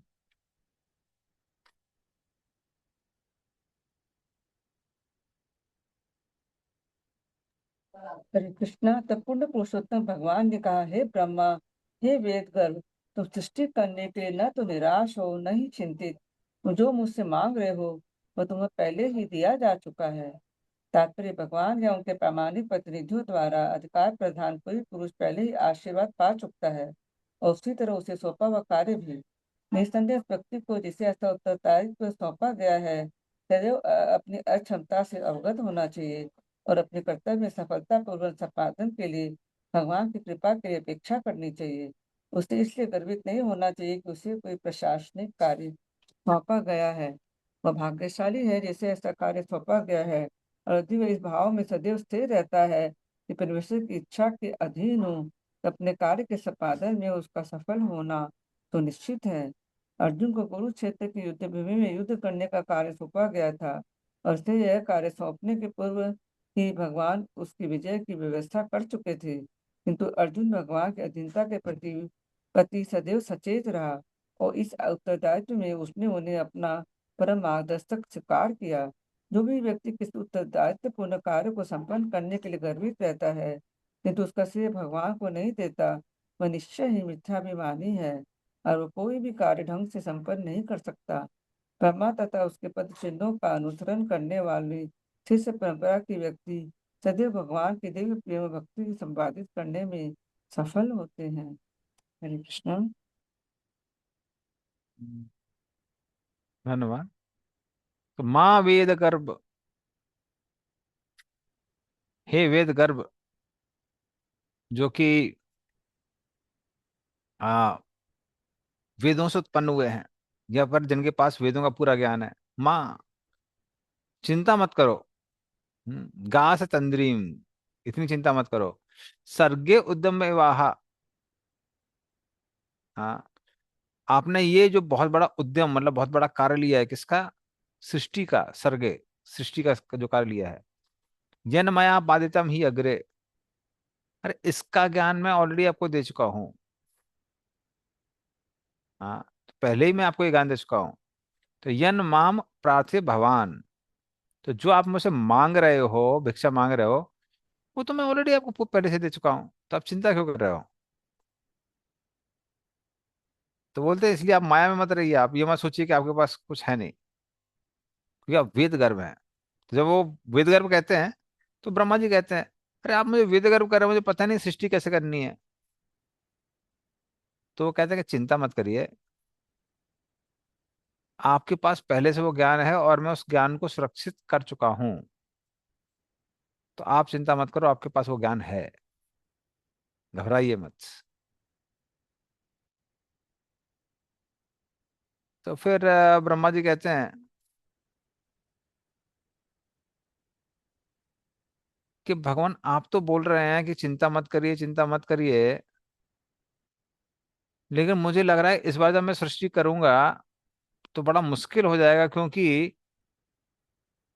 पृथ्वी मुझे दिख नहीं रही है। जिस भूमंडल पर सृष्टि करनी है, और खासकर जो पृथ्वी लोक है, वो पृथ्वी लोक मुझे नहीं दिख रहा है। तो पृथ्वी लोक नहीं दिख रहा है, तो मैं कैसे संसार की सृष्टि करूंगा? तो फिर भगवान कहते हैं, भूयस्तम तप उत्तिष्ठ, भूयस्तम तप आतिष्ठ, विद्याम चैव मदाश्रयाम, ताभ्याम अंतर्हृदय ब्रह्मन, लोकांत रक्ष्यसि अपावृतान। पढ़िए इसका अर्थ तात्पर्य।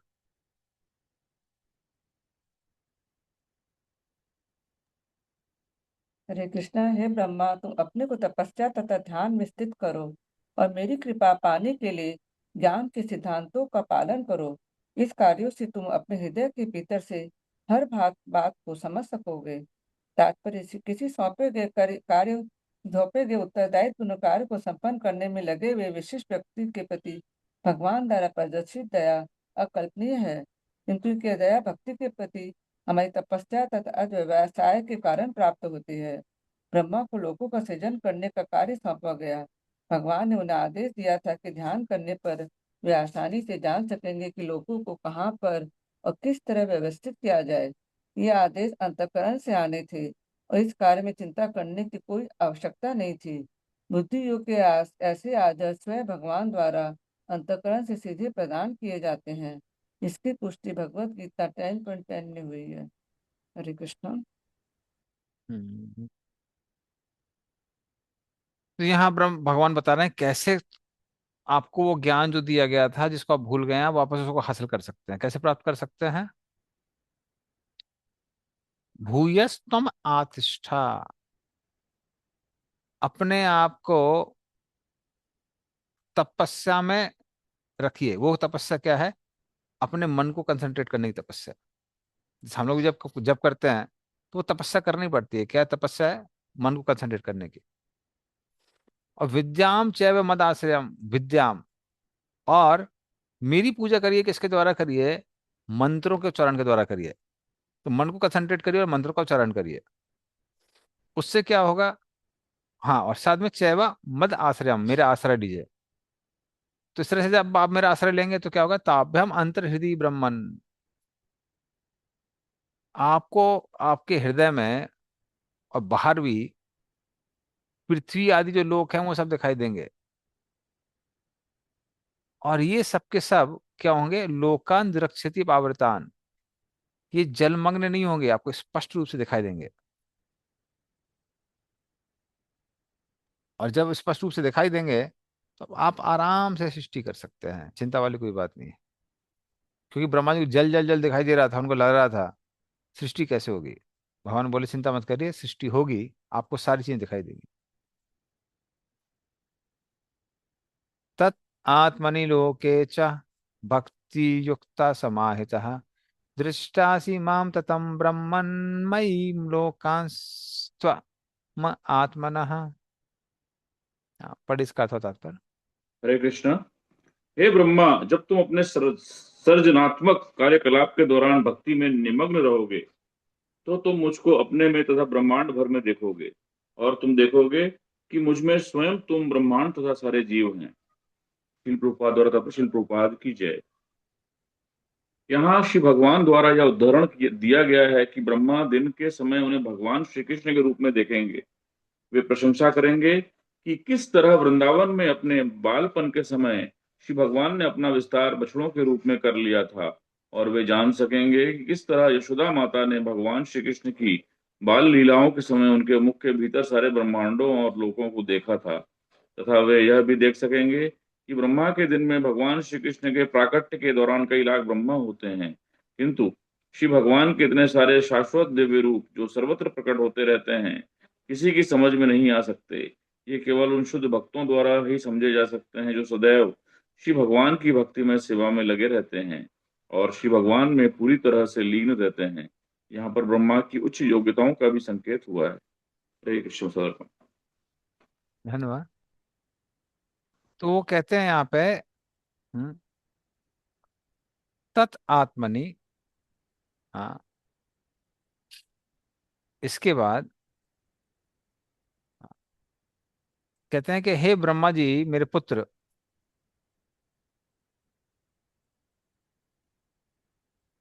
आपको ये चिंता हो रही थी ना कि ऐसा ना हो सृष्टि करते करते हम रजोगुण के अधीन हो जाएं, आपको भूल जाएं। तो ऐसा नहीं होगा। भक्ति युक्ता आत्मनि लोके चा भक्ति युक्त समाहिता, आप हमेशा भक्ति से युक्त रहेंगे। और भक्ति से युक्त रहने के कारण क्या होगा, तिष्ठासि माम ततम ब्रह्मन, आप मेरे अंदर पूरे संसार को देखेंगे। या पूरे संसार को, यहाँ पे इसमें पूरे संसार को मेरे अंदर देखेंगे, मतलब जो भी चीज देखेंगे उसमें किसके दर्शन होंगे, मेरे ही दर्शन होंगे। हाँ, जो कि क्षीरोदक्षा विष्णु का रूप है। और दृष्टासी माम ततम ब्रह्मन, और सारे जीवों को मेरे अंदर देखेंगे, जो कि गर्भदक्षा विष्णु या फिर कारणोदक्षा विष्णु का रूप है। हाँ, या फिर वैसा रूप जैसा मैंने यशोदा मैया को दिखाया था जब मैंने मृत भक्षण लीला की थी, मिट्टी खाई थी। तो जब भगवान कृष्ण ने मुंह खोला तो यशोदा को सारे ब्रह्मांड और स्वयं को भी उन्होंने उनके मुंह के अंदर देखा। तो इस तरह से आ, वो रूप तुमको आपको दिखाई देगा। या फिर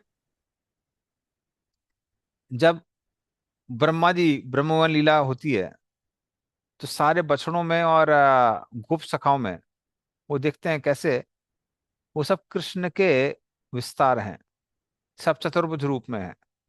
हाँ, मई लोकाम स्तम आत्मनः। तो आत्मनः यहाँ पे मतलब मेरे रूप। तो ये और इसका अलग मीनिंग है कि उस समय आप क्या देखेंगे, उस समय आप देखेंगे कि कैसे ये सब जो विष्णु रूप हैं यही किसके रूप में आए हैं, गोपाल के रूप में, गोपालों के रूप में जो छोटे छोटे कृष्ण के सखा थे, और गांव गांवों के रूप में। तो इस तरह से आप उन सबको देखेंगे और साथ में किसको देखेंगे, सारे सारे ब्रह्माओं को भी मेरे अंदर देखेंगे। तो ये सारे के सारे दर्शन आपको होने वाले हैं।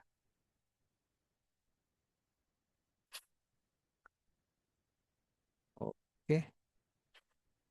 यदा तु सर्वभूतेषु दारुस् अग्निमिव स्थितम् प्रतिचक्षित माम लोको जह्या तरहि इव कल्मषम। हरे पढ़े कृष्ण। इसका था। तुम मुझको सारे जीवों में तथा ब्रह्मांड में सर्वत्र उसी प्रकार देखोगे जिस तरह काष्ठ में अग्नि स्थित रहती है। केवल उस दिव्य दृष्टि की अवस्था में तुम सभी प्रकार के मोह से अपने आप को मुक्त कर सकोगे। श्रील प्रभुपाद द्वारा तत्पर श्रील प्रभुपाद की जय। ब्रह्मा ने प्रार्थना की कि अपने भौतिक कार्यों के दौरान कहीं वे श्री भगवान से अपने नित्य संबंध को भूल ना जाएं। उस प्रार्थना के उत्तर में श्री भगवान ने कहा कि उन्हें यह विचार तक मन में नहीं लाना चाहिए कि वे श्री भगवान की शक्तिमत्ता से संबंध रखे बिना रह भी सकते हैं। यहाँ पर काष्ठ के भीतर अग्नि का उदाहरण दिया गया है। काष्ठ से उत्पन्न होने वाली अग्नि वही रहती है, भले ही काष्ठ भिन्न भिन्न प्रकारों का हो। इसी तरह भौतिक सृष्टि के भीतर के जीवों के शरीर रूप तथा गुण के अनुसार भले ही भिन्न हो, किंतु उनके भीतर के आत्मा एक दूसरे से भिन्न नहीं होते। अग्नि की उष्णता का गुण सर्वत्र वही रहता है और आध्यात्मिक स्फुरलिंग अथवा परमात्मा का भिन्नांश हर जीव में एक सा रहता है। इस तरह श्री भगवान की शक्ति उनकी सारी सृष्टि में वितरित है। एकमात्र यह दिव्य ज्ञान ही मनुष्य को भौतिक मोह के कलमश से बचा सकता है। क्योंकि श्री भगवान की शक्ति सर्वत्र वितरित है, अतः शुद्ध आत्मा या भगवत भक्त हर वस्तु को श्री भगवान से संबंधित देख सकता है। अतएव उसे बाहरी आवरणों से कोई स्नेह नहीं रहता। वह शुद्ध आध्यात्मिक विचार उसे भौतिक संगति के समस्त कलमश से निश्चेष्ट बना देता है। शुद्ध भक्त किसी भी अवस्था में शिव भगवान के संसर्ग को भूलता नहीं। हरे कृष्ण प्रसाद। धन्यवाद। तो यदा तु सर्वभूतेषु दारुस् अग्निम व्यवस्थितम, जिस तरह से काष्ठ के अंदर अग्नि होती है, लकड़ी के अंदर अग्नि होती है, किंतु जब बाहर की अग्नि को उसके संपर्क में लाया जाता है तो अंदर की अग्नि भी क्या हो जाती है, प्रज्वलित हो जाती है। तो प्रतिचक्षिता मतलब आपको ऐसा करना चाहिए। क्या करना चाहिए? मामलों को जहयाति तरही एव कलमशम।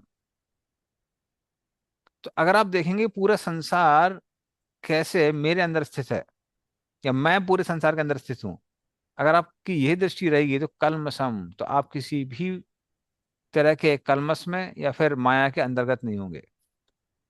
अर्थात एक हिसाब से ब्रह्मा जी को भगवान आदेश दे रहे हैं कि ये आपकी साधना है। क्या साधना है? हर चीज को भगवान के अंदर देखना है और भगवान को हर चीज के अंदर देखना है। और ये हम भक्तों की भी प्रैक्टिस होनी चाहिए। हर चीज के अंदर हमको देखना चाहिए कैसे ये सारी चीजें भगवान से संबंधित हैं, या फिर जो भी मेरे साथ में हो रहा है कैसे उसमें कहीं ना कहीं भगवान का हाथ है और भगवान क्या उससे शिक्षा देना चाहते हैं। तो इस तरह से अगर हम लोग प्रैक्टिस ऐसे करेंगे तो फिर भगवान कहते हैं आप माया में नहीं फंसेंगे।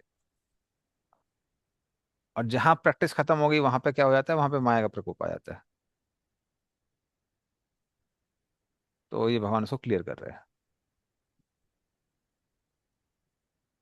यदा रहितमात्मानं भूतेन्द्रिय गुणाशये स्वरूपेण मयोपेतम पश्यन् स्वराज्यम पृच्छति। पढ़े इसका अर्थ और तात्पर्य।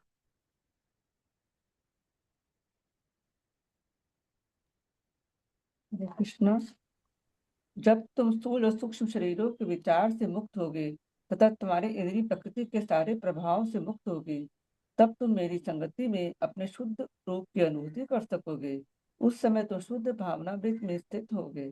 तात्पर्य भक्ति रसामर सिंधु में कहा गया है, जिस व्यक्ति की एकमात्र आकांक्षा भगवान की दिव्य प्रेम भक्ति करने की होती है, वह संसार की किसी भी अवस्था में मुक्त पुरुष होता है। यह सेवा भाव ही जीव का स्वरूप या असली रूप है। श्री चैतन्य महाप्रभु ने भी श्री चैतन्य चरितमृत में घोषित करते हुए इस कथन की संपुष्टि की है, जीव का अस्तित्व आध्यात्मिक रूप भगवान की नित्य दासता है। मायावादी लोग जीव में सेवा भाव के विचार से कांपने लगते हैं। वह यह नहीं जानते कि दिव्य जगत में भगवान की सेवा दिव्य प्रेम पर आधारित है। दिव्य प्रेम में सेवा की तुलना भौतिक जगत की बतलाई गई सेवा से कभी नहीं की जा सकती। भौतिक जगत में भले ही कोई इस विचार में रहे कि वह किसी का दास नहीं है, फिर वह भौतिक गुणों के आदेशानुसार अपने इंद्रियों का दास होता है। वस्तुतः इस भौतिक जगत में स्वामी कोई नहीं है, अतः इंद्रियों के दासों की दासता का बहुत बुरा अनुभव रहता है। वे सेवा के विचार से ही कांप उठते हैं, क्योंकि उन्हें दिव्य पद का कोई ज्ञान नहीं होता। दिव्य प्रेम में सेवा में दास भगवान की तरह स्वतंत्र होता है। भगवान स्वराट अर्थात पूर्णतः स्वतंत्र है, और आध्यात्मिक जगत में दास भी पूर्णतः स्वतंत्र या स्वराट है, क्योंकि वहाँ बलात् सेवा नहीं ली जाती। वहाँ दिव्य प्रेम में सेवा स्वतः स्फूर्त प्रेम के कारण होती है।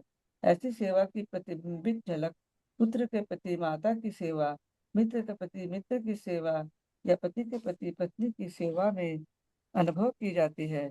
मित्रों, माता पिता या पत्नियों द्वारा सेवा के ये प्रतिबिंब बलकृत नहीं है, अपितु एकमात्र प्रेम के कारण है। किंतु इस भौतिक जगत में प्रेम ही सेवा केवल प्रतिबिंब है। असली सेवा या स्वरूप सेवा भगवान के सानिध्य में दिव्य जगत में वर्तमान है। दिव्य प्रेम की वही सीमा यहाँ पर भक्ति में की जा सकती है। यह श्लोक ज्ञानियों पर भी लागू होता है। यह प्रबुद्ध ज्ञानी समस्त कल्मशों से या तस्थूल तथा सूक्ष्म शरीरों के साथ साथ प्रकृति के गुणों वाली इंद्रियों से मुक्त होता है, तो ब्रह्म को प्राप्त होता है और इस तरह भव बंधन से छूट जाता है। वस्तुतः ज्ञानी तथा भक्तगण भौतिक कलमश से मुक्ति पाने तक एक मत है। तो जहाँ ज्ञानी लोग सामान्य ज्ञान के स्तर पर शांत हो जाते हैं, तो वही भक्तगण प्रेम में सेवा में और अधिक आध्यात्मिक प्रगति कर लेते हैं। भक्तगण अपने स्वतः स्फूर्त सेवा भाव में आध्यात्मिक व्यक्तित्व विकसित कर सकते हैं, तो उत्तरोत्तर बढ़ता हुआ माधुरी रस तक पहुंच जाता है। हरे कृष्णा।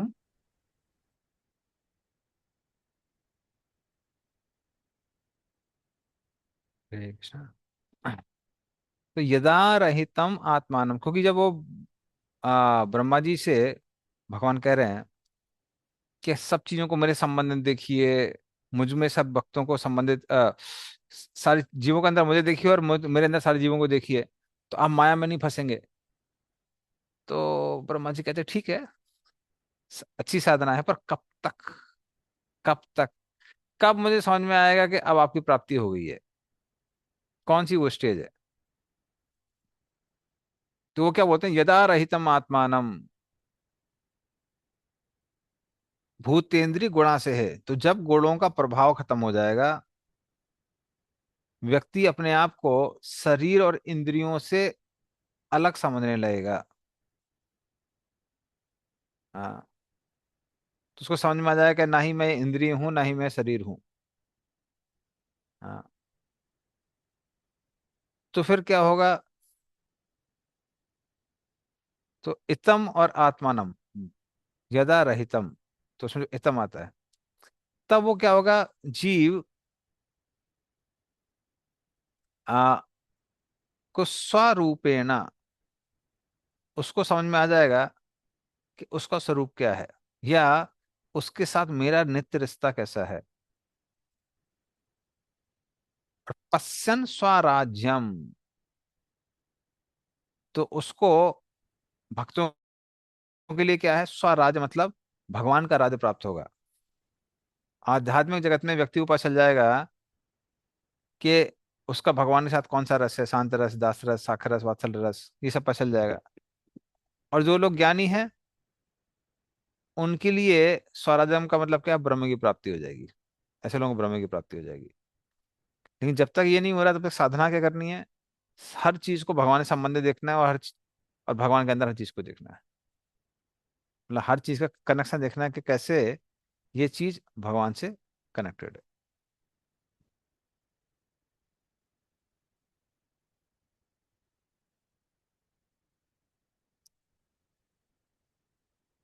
ये हो गया। अब अगले श्लोक में चलते हैं।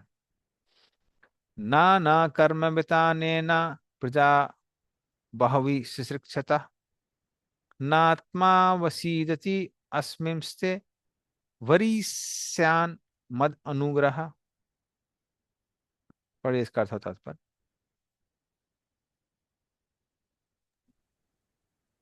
कृष्णा, क्योंकि तुमने जनसंख्या को असंख्य रूप में बढ़ाने तथा अपनी सेवा के प्रकारों पर विस्तार देने की इच्छा प्रकट की है, अतः तुम इस विषय से कभी भी वंचित नहीं होगे, क्योंकि सभी कालों में तुम पर मेरी अहेतुकी कृपा बढ़ती ही जाएगी।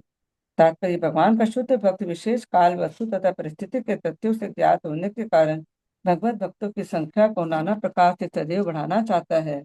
दिव्य सेवा का ऐसा विस्तार भौतिकवादी को भले ही भौतिक लगे, किंतु तत्व तो यह है कि वह भक्त के प्रति भगवान की अहेतुकी कृपा का ही विस्तार होता है। ऐसे कार्यों की योजनाएं भौतिक कार्य प्रतीत हो सकती है, किंतु परमेश्वर के दिव्य इंद्रों की तुष्टि में लगे होने से उनकी शक्ति भिन्न भिन्न होती है। हरे कृष्ण। धन्यवाद। और नाना कर्म विताने ना प्रजा बहुवी से शिक्षा पया बहुवी। आपकी इच्छा है ना कि पूरे संसार में प्रजा को बढ़ाएंगे, जिससे लोगों को अपने अपने स्थूल शरीर मिल जाए, वो अपनी इच्छाएं पूरी करें। तो ये सब करते हुए नात्मा वसीदति अस्मिंस्ते, आपका मन पतन को प्राप्त नहीं होगा। क्यों प्राप्त नहीं होगा? वर्षीयान मद अनुग्रह, क्योंकि मेरी कृपा आपके ऊपर है जो कि हमेशा बढ़ती रहेगी। हाँ, तो मैं सिर्फ अभी के लिए नहीं, हमेशा के लिए आपको कृपा दे रहा हूँ। तो इस तरह से ज्ञान भक्ति रस सबके बारे में बताने के बाद भगवान क्या बोल रहे हैं, आप चिंता मत करिए, मेरी कृपा आप पर हमेशा रहेगी, टेंशन मत लीजिए।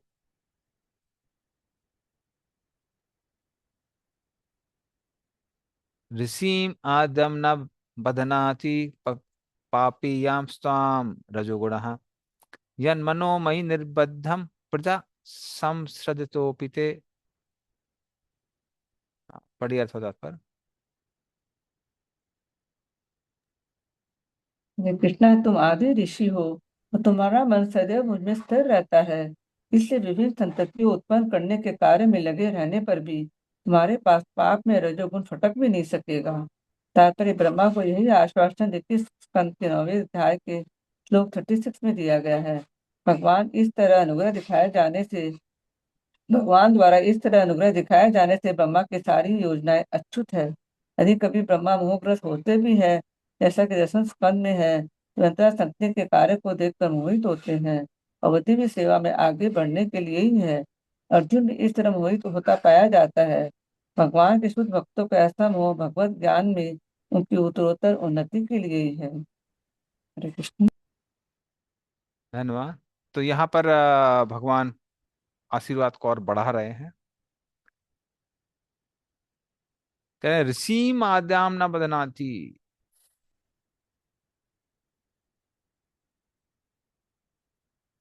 तो आप बड़े ऋषि हैं, आपका जो मन है वो रजोगुण में नहीं बदेगा। पापीयाम स्वम रजोगुण, हाँ, तो जो ये रजोगुण है जो पाप करवाता है, इसमें आपका मन नहीं आ, जाएगा।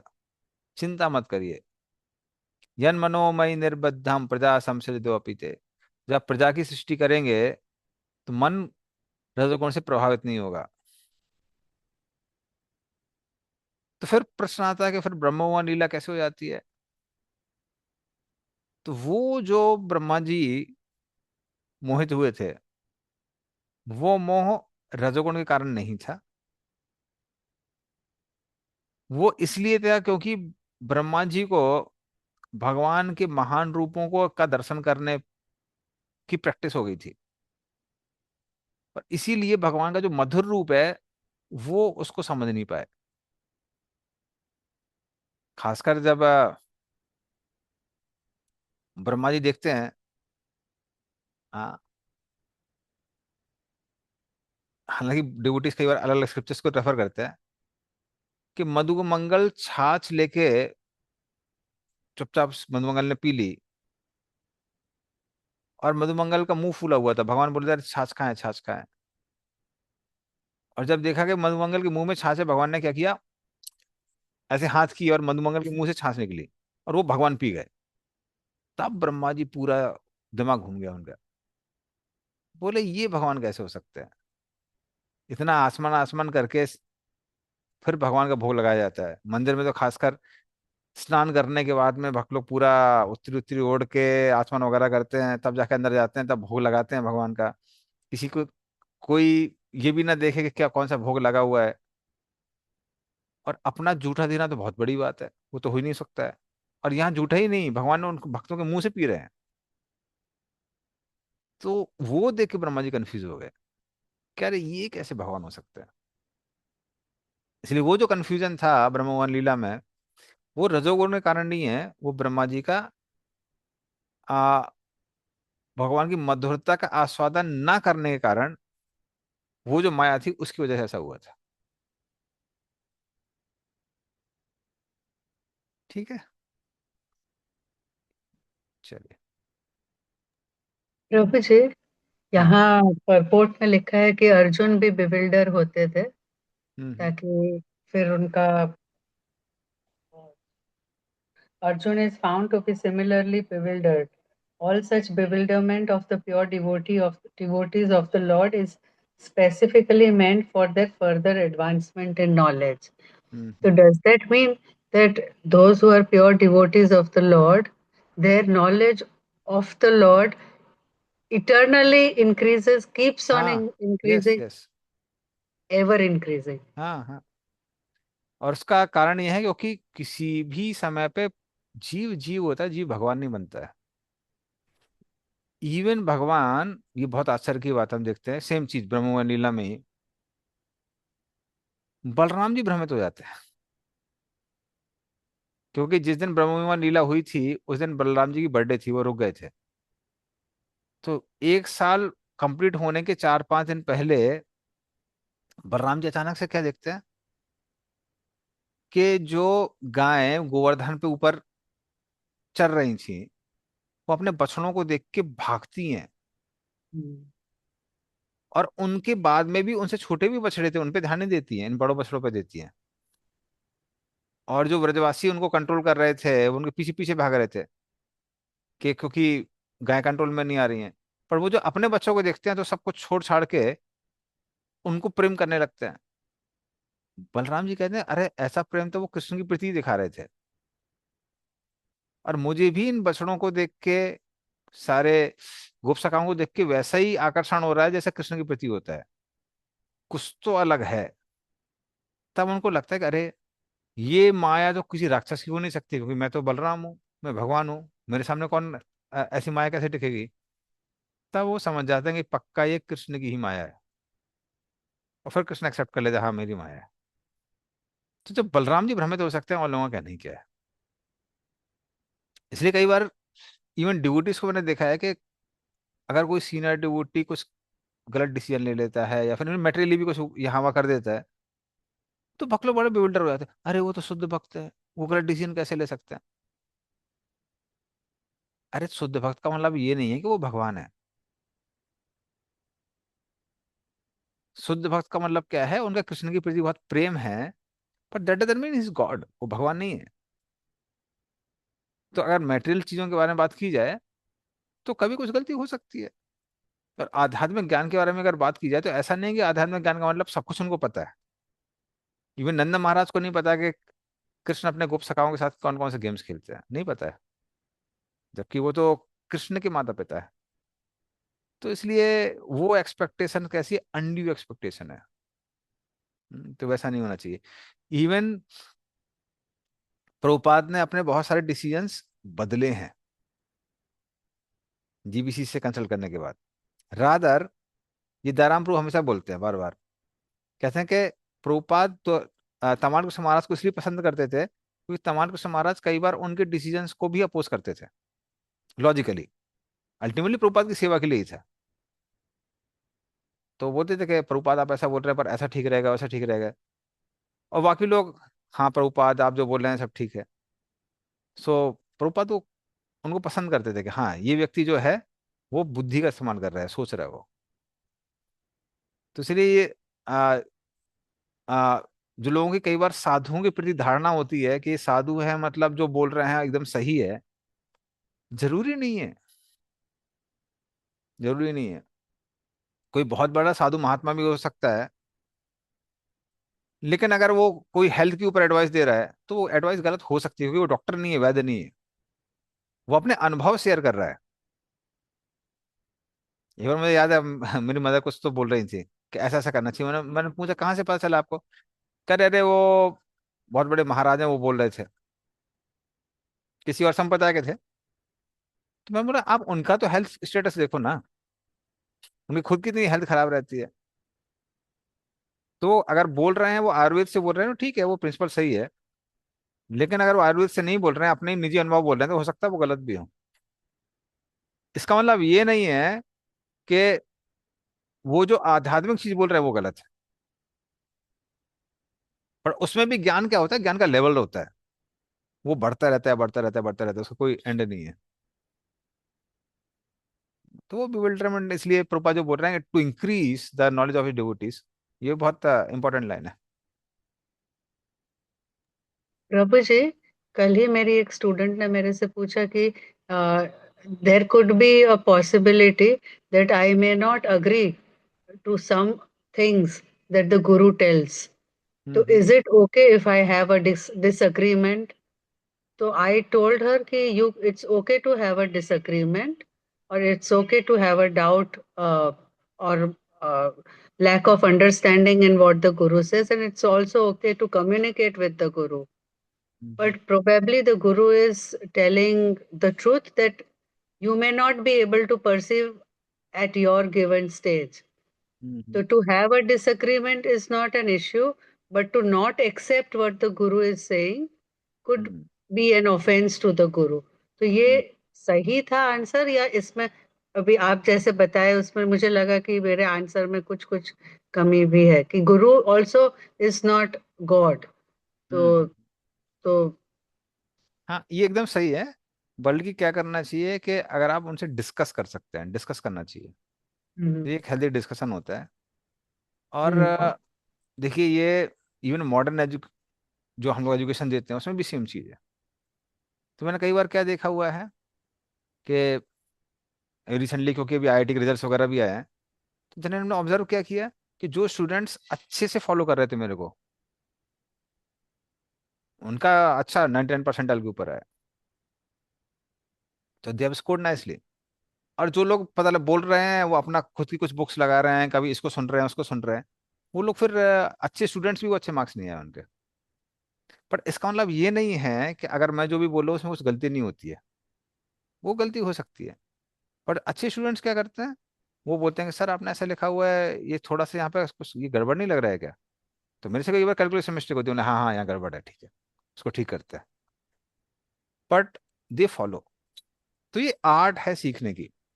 आर्ट क्या है, आपने गुरु ने जो भी बोला है, आप बुद्धि का इस्तेमाल करके उसको समझिए। कुछ चीजों में हो सकता है आपका डिसएग्रीमेंट हो, उसमें आप क्या कर सकते हैं, उनसे गुरु से डिस्कस कर सकते हैं। और डिस्कस करने के बाद में फिर आप उसको, जो भी गुरु साधु शास्त्र से हमको इंटेलिजेंस मिला या फिर कोई ओपिनियन मिला, उसको हम लोग फॉलो कर सकते हैं। और कुछ चीजों के लिए हमको वेट करना पड़ता है। हम्म, जैसे मुझे अभी भी याद है, भक्ति चारू महाराज जब आए थे एल्बर्ट रोड में, तो फिर मैंने उनको महाराज को पूछा था कि महाराज, क्योंकि महाराज बड़े एम्फेसिस के साथ बोल रहे थे कि मनुष्य जीवन में ही हम लोग भगवत प्राप्ति कर सकते हैं। और मैं महाराज से बोल रहा, महाराज लेकिन भागवत में हमने देखा है वृत्रासुर, वृत्रासुर तो असुर था, उसको भक्ति, उसको वो भगवत धाम गया वहां से। हम्म। और उसी तरह से आ, गजेंद्र लोकपाल, प्रहलाद। हाँ, गजेंद्र, गजेंद्र की बात आ जाती है, प्रहलाद महाराज की बात आती है। इवन फिफ्थ कैंटो में बहुत सारे वो हैं, प्लेन्स हैं, भूमंडल में जो लोग हैं, जहाँ पे भक्त लोग भगवान की भक्ति कर रहे हैं, सेवा कर रहे हैं। तो आप बोल रहे हैं कि मात्र मनुष्य जीवन में होगा, ये मुझे अपील नहीं कर रहा है, मुझे समझ में नहीं आ रहा है। तो फिर महाराज ने सिर्फ एक वर्ड बोला, मतलब आप एक लाइन बोल सकते हैं, उतना बोला, और फिर महाराज शांत हो गए, फिर महाराज ने कुछ बोला नहीं। तो फिर महाराज कहने लगे कि देखिए बृहद भागवतामृत में लिखा हुआ है कि गोप कुमार को गोलोक वृंदावन मिला ओनली आफ्टर कमिंग इन भौम वृंदावन। इतना बोल के महाराज शांत हो गए। अब मैं अनसेटिस्फाइड था, इवन बहुत सारे जो साथ में मेरे जो डिवोटीज थे वो अनसेटिस्फाइड थे, वो मेरे पूछ रहे आपको आंसर मिल गया? मैंने हाँ मिल गया, मैं मिला नहीं था एक्चुअली। मैं जस्ट वो उसको गार्ड करने के लिए, क्योंकि वो एक हिसाब से ऐसा लग रहा था ना कि जैसे महाराज आंसर नहीं कर रहे हैं। हाँ, लेकिन मुझे एक इतना फेथ था कि महाराज ने कुछ बोला है, मतलब हो सकता है उसके लिए वेट करना पड़े। अब जब मैं वो पूरे एपिसोड से गया, मैंने बृहदारण्यक भी 2-3 बार सुनी पूरी उसका वो, तब समझ में आया कि वैकुंठ प्राप्त करने के लिए आप किसी भी लोक से जा सकते हैं, क्योंकि गोप कुमार जब वहां पे जाता है आ, द्वारका में, और द्वारका से जब वो वृंदावन जाना था, तो वो बोलता है अरे यहाँ से तो वृंदावन बहुत दूर है। लेकिन जो भूलोक में जो गोकुल धाम है, गोकुल धाम से गोलोक बहुत पास है, तो वापस या गोकुल धाम में आता है वो, फिर से वो गोपाल मंत्र जो भी है वो चरण करता है, और फिर वो गोलोक जाता है। तब मुझे समझ में आया, अच्छा तो गोलोक वृंदावन जाना है तो गोकुल धाम के द्वारा ही जा सकते हैं। वैकुंठ धाम जाना है तो आप देवताओं वगैरह के योनियों से भी जा सकते हैं, उसमें कोई दिक्कत नहीं है। तो इट टुक टाइम उसको, वो ये आंसर मुझे 2-3 साल बाद मिला, पर समहाउ वो जो आंसर था वो मेरे दिमाग में था, तो 2-3 साल बाद वो समझ में आया, वो जो पूरी चीज थी जो लिंक था। तो इसलिए कई बार वेट भी करना पड़ता है। ठीक है, चलिए, थैंक यू। सारी बात।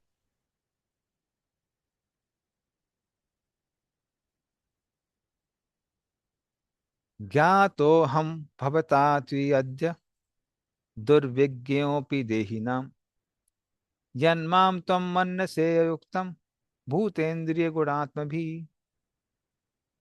पढ़िए इसका अर्थ और तात्पर्य।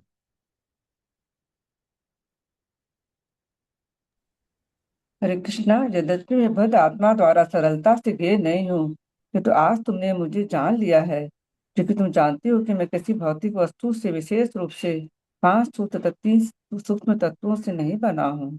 तात्पर्य, सर्वोच्च परम सत्य के ज्ञान के लिए यह आवश्यक नहीं है कि भौतिक जगत का निषेध किया जाए, अभी तो इसके लिए आध्यात्मिक जगत का ज्ञान आवश्यक है। यह सोचना कि भौतिक जगत की अनुभूति स्वरूपों में की जाती है, इससे आध्यात्मिक जगत रूपहीन होगा। आत्मा की निश्चितात्मक भौतिक धारणा है।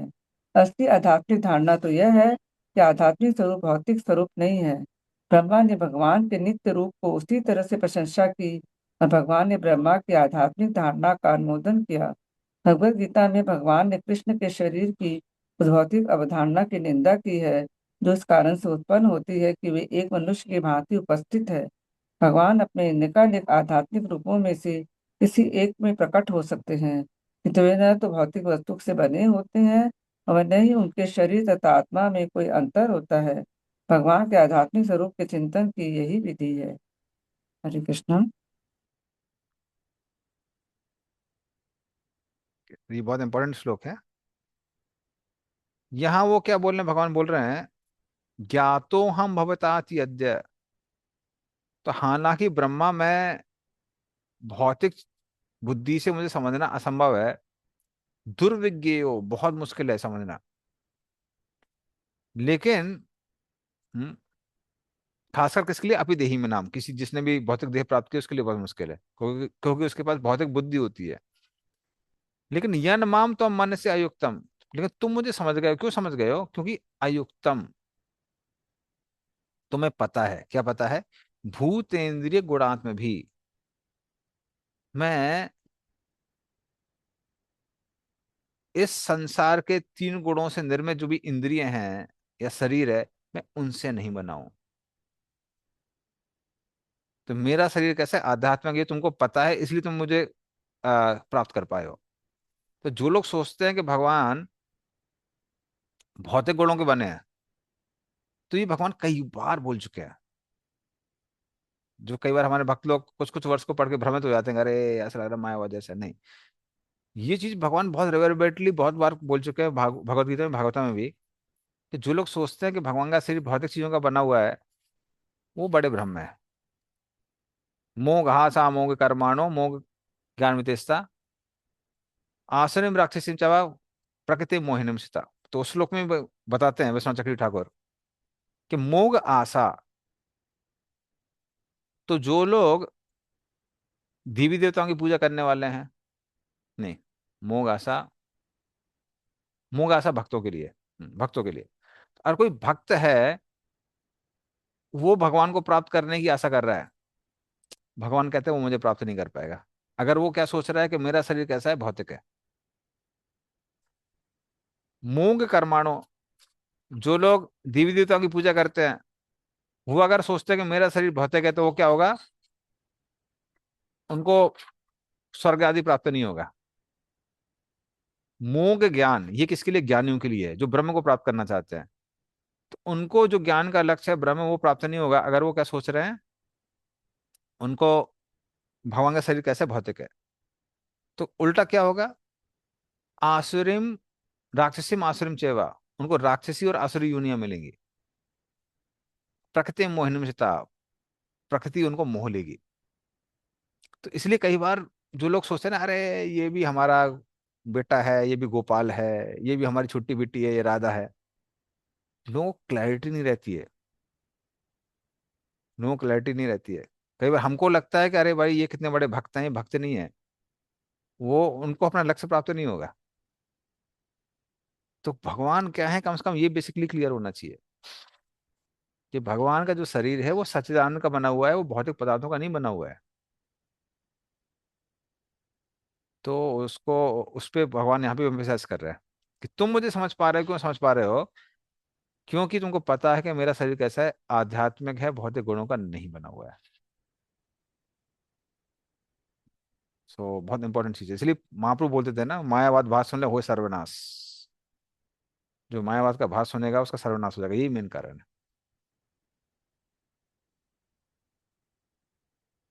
ठीक है, चलिए चलते हैं, आगे चलते हैं। ओके। तो व्यामत विचिकित्सायाम आत्मा में दर्शितो अभी, नालेन सलिले मूलम पुष्करस्य विचिन्वतः। पढ़े इसका अर्थ होता है। हरे कृष्णा। जब तुम यह सोच विचार कर रहे थे कि तुम्हारे जन्म के कमल लाल के डंठल का कोई स्रोत है कि नहीं, और तुम डंठल के भीतर प्रविष्ट भी हो गए थे, तब तुम कुछ भी पता नहीं लगा सके थे कि तो उस समय मैंने भीतर से अपना रूप प्रकट किया था। तात्पर्य, भगवान को न तो मानसिक चिंतन द्वारा न ही भौतिक इंद्रियों की सहायता से, अपितु एकमात्र उनके हेतु की कृपा होने पर अनुभव किया जा सकता है। भौतिक इंद्रियां भगवान की दिव्य जानकारी तक नहीं पहुंचा सकती। उन्हें एकमात्र विनीत भक्ति के द्वारा ही जाना सकता जा सकता है। तब वे भक्त के समक्ष स्वयं प्रकट होते हैं। एकमात्र भगवत प्रेम द्वारा मनुष्य ईश्वर को जान सकता है, अन्य किसी प्रकार से नहीं। भगवान की भौतिक आंखों से नहीं देखा जा सकता, किंतु उन्हें भगवत प्रेम के अंदर में खुले दिव्य नेत्रों के भीतर देखा जा सकता है। जब तक पदार्थ के मलिन आवरण के कारण मनुष्य की आध्यात्मिक आंखें बंद रहती है, वह भगवान को नहीं देख सकता। किंतु जब भक्ति योग द्वारा मल धूल हटा दिया जाता है, तो मनुष्य निश्चित रूप से भगवान का दर्शन कर सकता है। ब्रह्मा अपने व्यक्तिगत प्रयास से कमल लाल का मुंह देख पाने में असफल रहे, किंतु जब भगवान उनकी तपस्या तथा भक्ति से तुष्ट हो गए, उन्होंने बिना बाह्य प्रयास के अपने आप को भीतर से प्रकट कर दिया। हरे कृष्ण। धन्यवाद। और भगवान बोल रहे हैं कि सबसे बड़ा प्रूफ आप हैं ब्रह्मा जी। हाँ, तुभ्यम मद विचिकित्सायाम आत्मा में दर्शितो वही। तो अब ही भी ले सकते हैं, वही भी ले सकते हैं, मतलब बाहरी रूप से अभी जो तुम मुझे देख रहे हो, या फिर हृदय में जो तुम मुझे देख रहे हो, वो कैसे देख पा रहे हो? नालिने सलिले मूलम पुष्कर से विचिन्विता। तुम उस कमल की नाल में ऊपर नीचे जा जाके बार बार देख रहे थे, ये कमल कहाँ से आया है, कमल कहाँ से आया है। इतना तुमने प्रयास किया, हाँ, इतना कंtemplate किया विचिन्विता, तब नहीं पता चला। कैसे पता चला? मेरी भक्ति के द्वारा पता चला। इसका मतलब तपस्या से, मेडिटेशन से, किसी भी चीज से मुझे प्राप्त नहीं कर सकते हैं। किससे कर सकते हैं? भक्ति से कर सकते हैं। हालांकि ब्रह्मा जी वहीं पर स्थित हैं और सामने सामने गर्भदक्षा विष्णु हैं, पर वो नहीं देख पा रहे थे। अब कैसे देख पा रहे हैं? क्योंकि भक्ति में, तपस्या से भगवान प्रसन्न हो गए। तो वो कहते हैं कि ये प्रूफ है कि मेरा जो शरीर है वो आध्यात्मिक नहीं है। वो कैसा है? सॉरी, भौतिक नहीं है, आध्यात्मिक है। ये प्रूफ है इसका। तो पहले नहीं देख पा रहे, अब कैसे देख पा रहे हो? क्योंकि मेरा शरीर कैसा है? आध्यात्मिक है। ठीक है, एक और श्लोक कर लेते हैं। य- यच्चखर्थांग मत श्रोत्रम मत कथाभ्युदयांकितम यद्वा तपसि ते निष्ठा स एष मद अनुग्रह। पर इसका अर्थ होता पर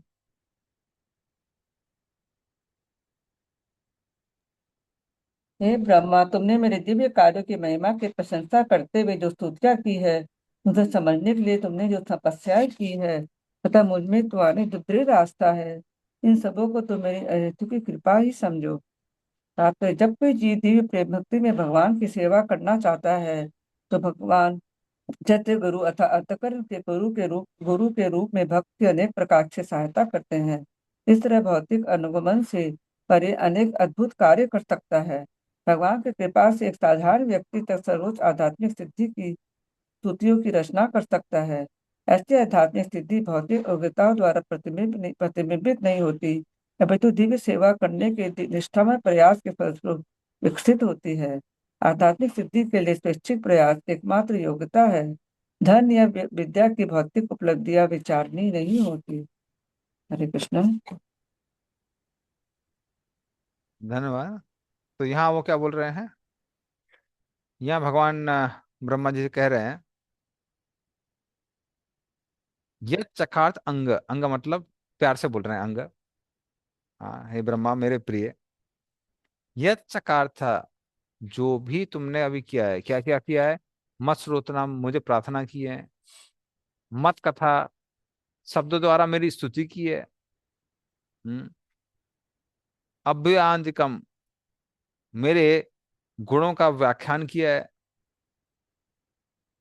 तपसी, तपस्या की है, किसके साथ, निष्ठा के साथ, सा एस मद अनुग्रह, समझो ये भी मेरी कृपा से ही की है। इसका मतलब ऐसा नहीं है मात्र भगवान ही आध्यात्मिक है। जो भक्ति का कार्य है, जो भक्ति की प्रोसेस है, वो प्रोसेस भी भगवान क्या बोल रहे हैं, वो भी कैसी है, आध्यात्मिक है।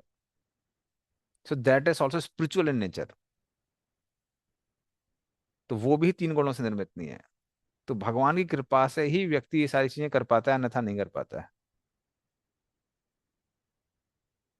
क्योंकि आ, भगवान ही अपने उस चीज के बारे में रिवील कर सकते हैं जो कि स्पिरिचुअल है। जैसे कई बार अन्य धर्मों में हम देखेंगे, कई बार लोगों को ये नहीं पता कि भगवान कैसे दिखते हैं, भगवान का क्या रूप है, भगवान क्या क्या करते हैं। कारण क्या है कि भगवान रिवील किया नहीं है ना।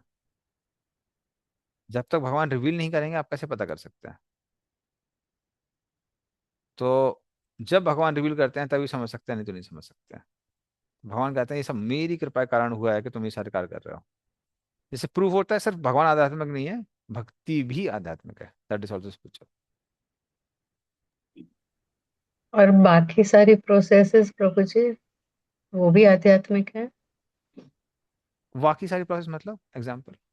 जैसे कि कर्म योग, वो तो नहीं देखिए, वो सब भगवान के दिया हुआ है, बट सकाम कर्मयोग में रजोगुण का हम्म कुछ पार्ट है, डिजायर है उसके अंदर। निष्काम कर्मयोग सत्वगुण में है, ज्ञान योग हाँ सत्वगुण में है, अष्टांग योग सत्वगुण में है। लेकिन भक्ति ही ऐसी चीज है जो किसकी है, कैसी है, तीन गुणों के परे है। तो इस तरह से भक्ति ही पूर्ण रूप से कैसी है, आध्यात्मिक। ठीक है, चलिए एंड करते हैं। वंदना श्रीमद्भागवतम की जय, श्री गोपाद की जय। वांछा कल्पतरुभ्यश्च कृपा सिंधुभ्यश्च पतितनां पावने वैष्णव, श्री गोपाद की जय।